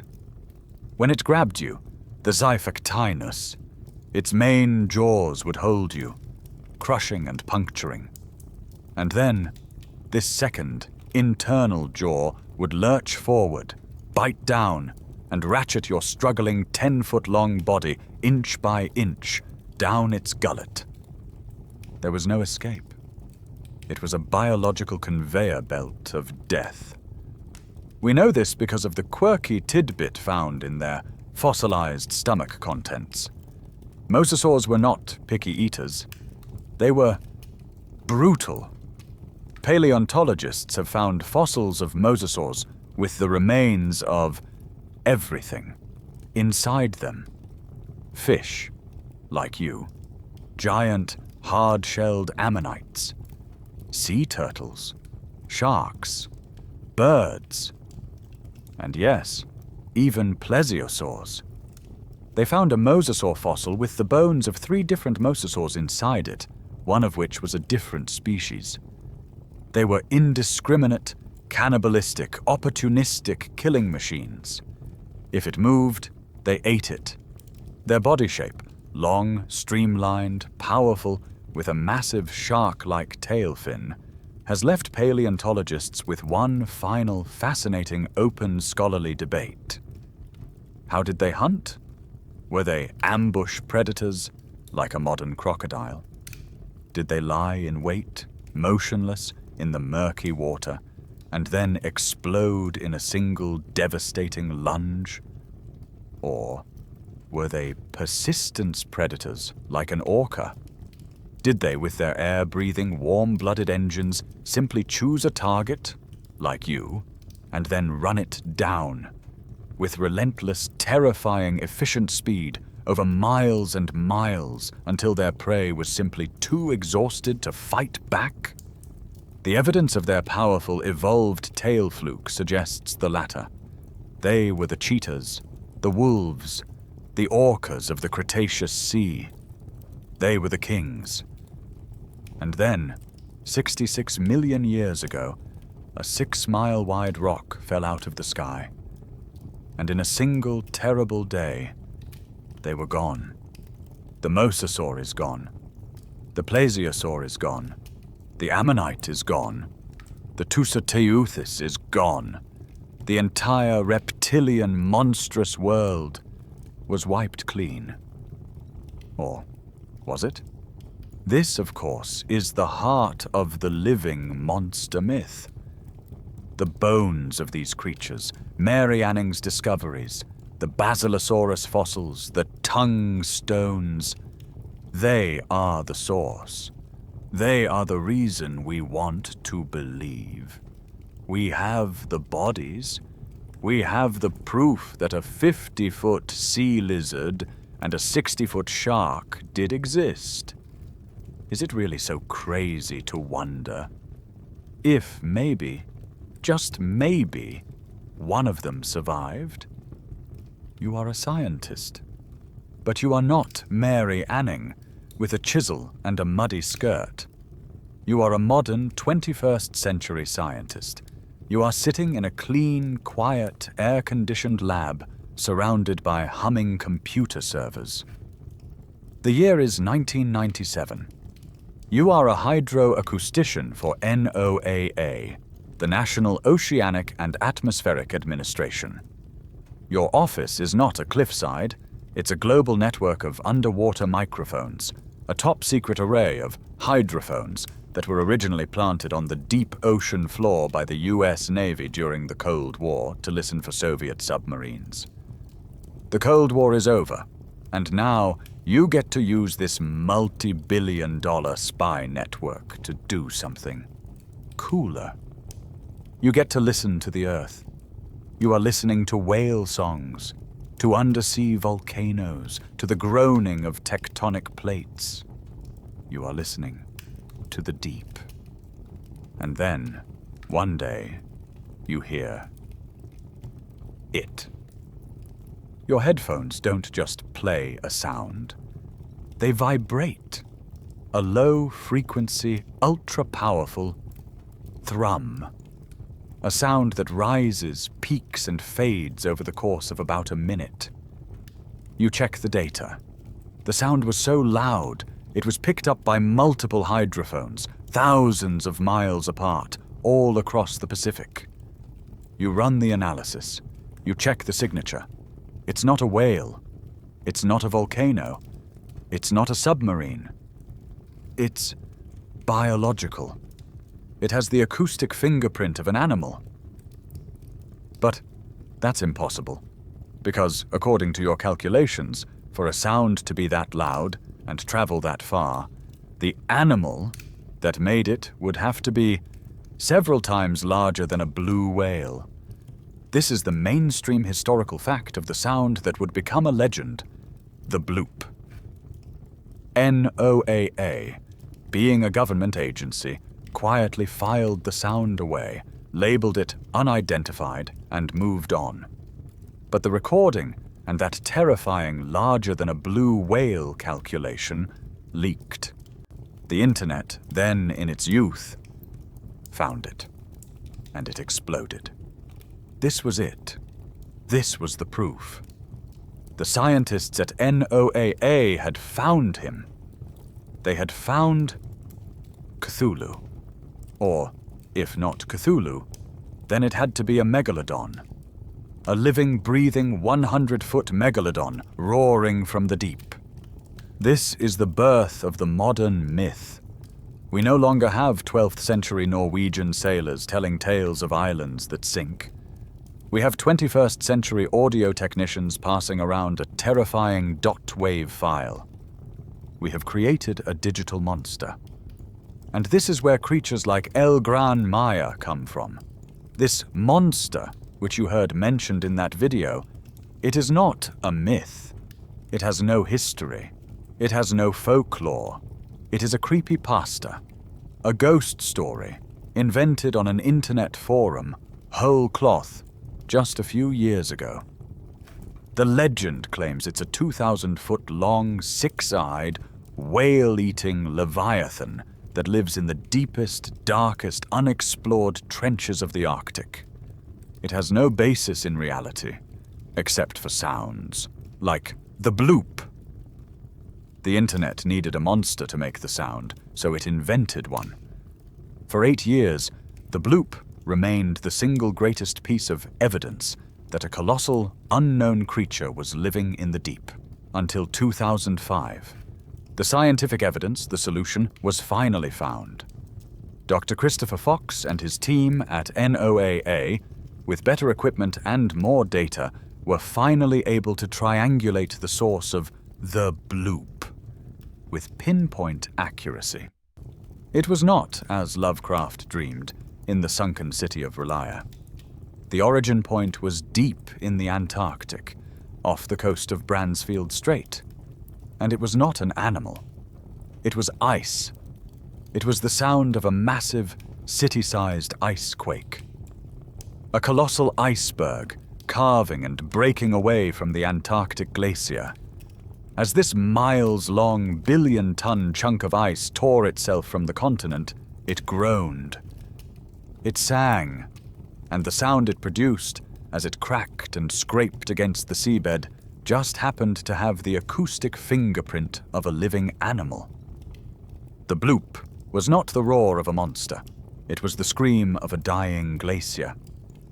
But here is the quirky tidbit that keeps the mystery alive.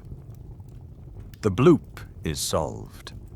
But what about Julia? An unexplained 15-second moaning sound from 1999. Or Slow Down. A sound that for 7 minutes slowed down in frequency, like a giant machine powering off. Or The Whistle. All real, all recorded, all still officially unexplained. Most are, almost certainly, just more ice. Or volcanoes. Or strange deep-sea currents. Almost certainly. This right here is the open scholarly debate for our modern age. It's not about fossils, it's about us. In an age of satellites, GPS, and total global surveillance, Why are we still so desperate to believe in monsters? Why did we want the bloop to be Cthulhu? The answer, it seems, is simple.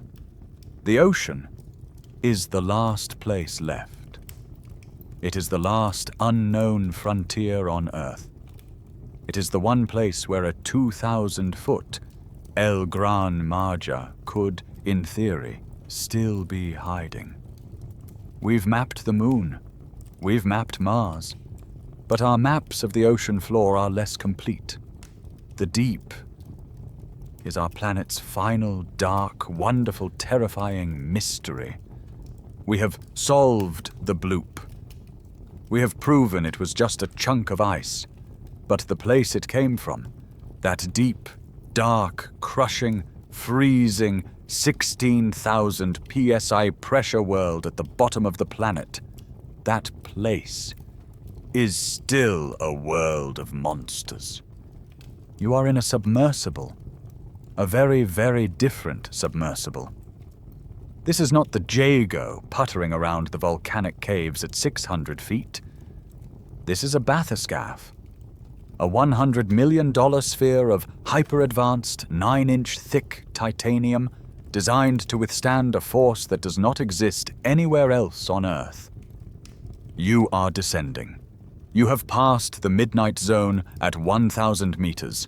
You have passed the abyssopelagic zone at 4,000 meters, the home of the goblin shark and the frilled shark. The water here is a uniform, crushing, eternal black. You pass 6,000 meters, 19,700 feet. You are now, officially, entering the Hadal Zone. It is named, quite literally, after Hades. The underworld. The land of the dead. This is the realm of the deep ocean trenches, the great V-shaped scars in the planet's crust. And you are descending into the deepest one of all, the Mariana Trench. The pressure gauge on the wall is no longer just spinning. The numbers are astronomical. You pass 8,000 meters. You pass 10,000 meters.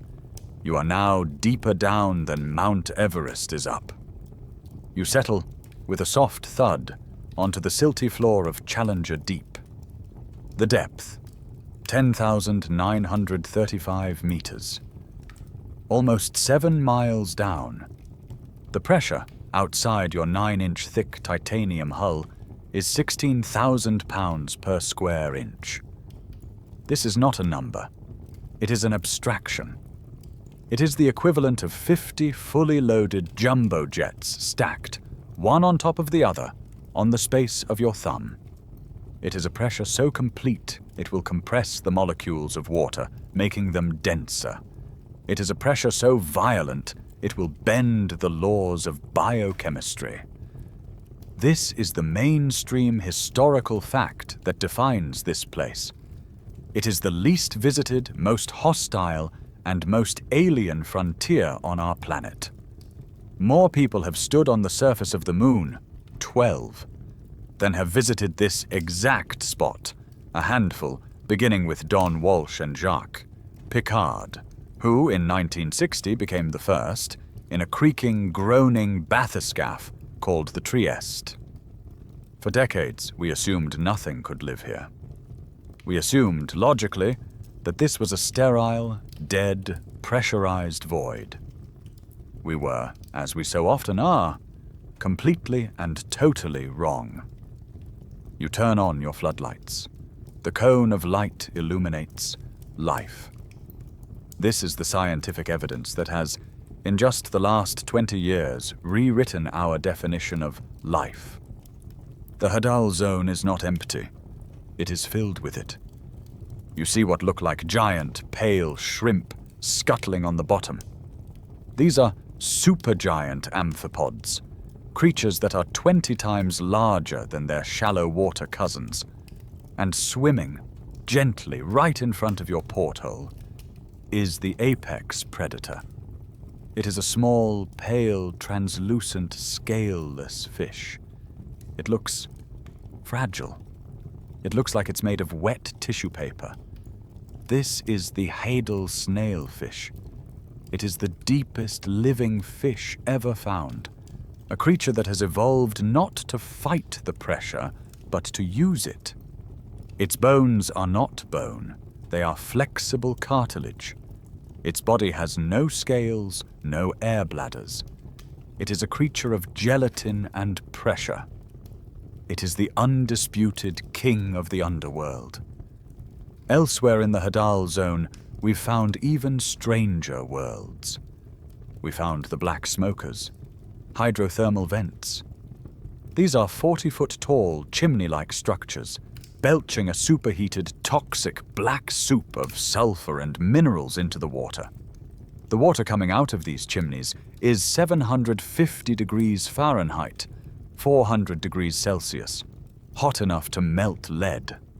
And living right on the side of these lead-melting chimneys is a forest of 6-foot-tall, bright red tube worms. They have no mouth. They have no stomach. They have no digestive system. They are the monster. They live by farming. They are a hollow tube filled with a massive colony of specialized bacteria.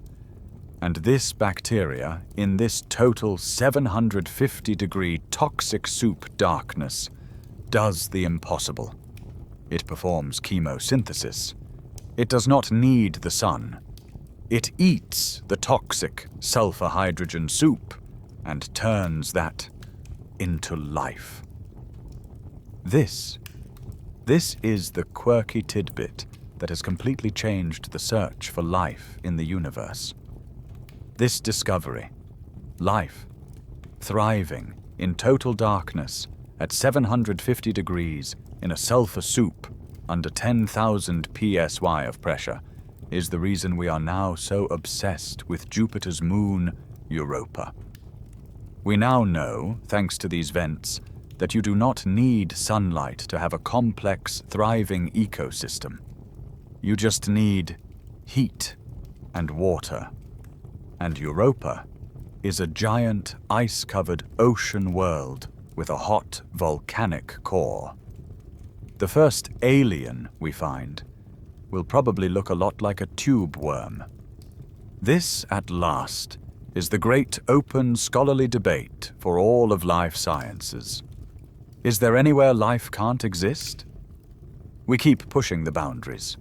We find bacteria in the 750-degree vents, the hottest. We find them in the ice of Antarctica, the coldest. We find the Hadal snailfish, the deepest, the highest pressure. We have, every single time, drawn a line in the sand and said, life is impossible beyond this point.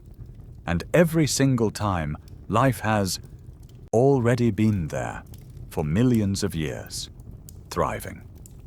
The debate is no longer if life can exist in the extremes. The debate is just how. We went looking for the monsters of myth, the kraken, the leviathan, the sea serpent, and instead, we found this. We found the real things. You are ascending. You are leaving the Hadal zone, the world of 16,000 psi and sulfur-eating worms. You rise, leaving the midnight zone, leaving the twilight zone. You breach the surface, the bright, warm, yellow sun hitting your face. You are back. You are back from the deep. We went on a journey tonight, a journey into that primal Bronze Age fear of the dark water. We went looking for the monsters of our imagination. And we found them. We found their bones.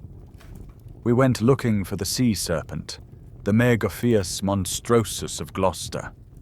And instead, we found the 60-foot serpentine whale-eating whale, Basilosaurus. We found the 125-million-year-old, 300-toothed frilled shark. We found the basking shark, a creature that rots into the perfect plesiosaur carcass. We went looking for the leviathan, the biblical whale monster, and we found Livyatan melville, a sperm whale with 14-inch teeth that hunted other whales. We found the megalodon, a 60-foot shark with a bite 3 times stronger than a T-Rex. We went looking for the kraken, the island that sinks and pulls down ships. And we found Architeuthis, the 40-foot giant with the basketball-sized whale-detecting eye. And then we found the real monster, Mesonychoteuthis, the 1,000-pound hook-covered behemoth of the Antarctic. And we went looking for living dinosaurs. And we found one. We found our 100-year-old electricity-sensing, 5-year pregnant cousin, the coelacanth. This is the great, beautiful, and terrifying truth. The monsters of myth are pale. They are boring. They are faint echoes of a reality that is infinitely more complex, more creative, and more alien than our ancestors ever could have dreamed. The goblin shark's slingshot jaw, the Hadal snailfish's gelatin body, the sperm whale's culture, its fads, its dialects. This is the mainstream historical fact that leaves us with our final thought. As you read this, in your comfortable bed, it is estimated that we have still, in 2025, only explored, mapped, and observed about 20% of our own ocean. 80% remains a mystery. 80% is still, to us, as unknown as the dark side of the moon. This brings us to the quirky tidbit that the real monster was, perhaps, us. We are the creature that, in 27 short years, hunted the 30-foot, 10-ton, gentle, grieving Steller's sea cow to complete and total extinction.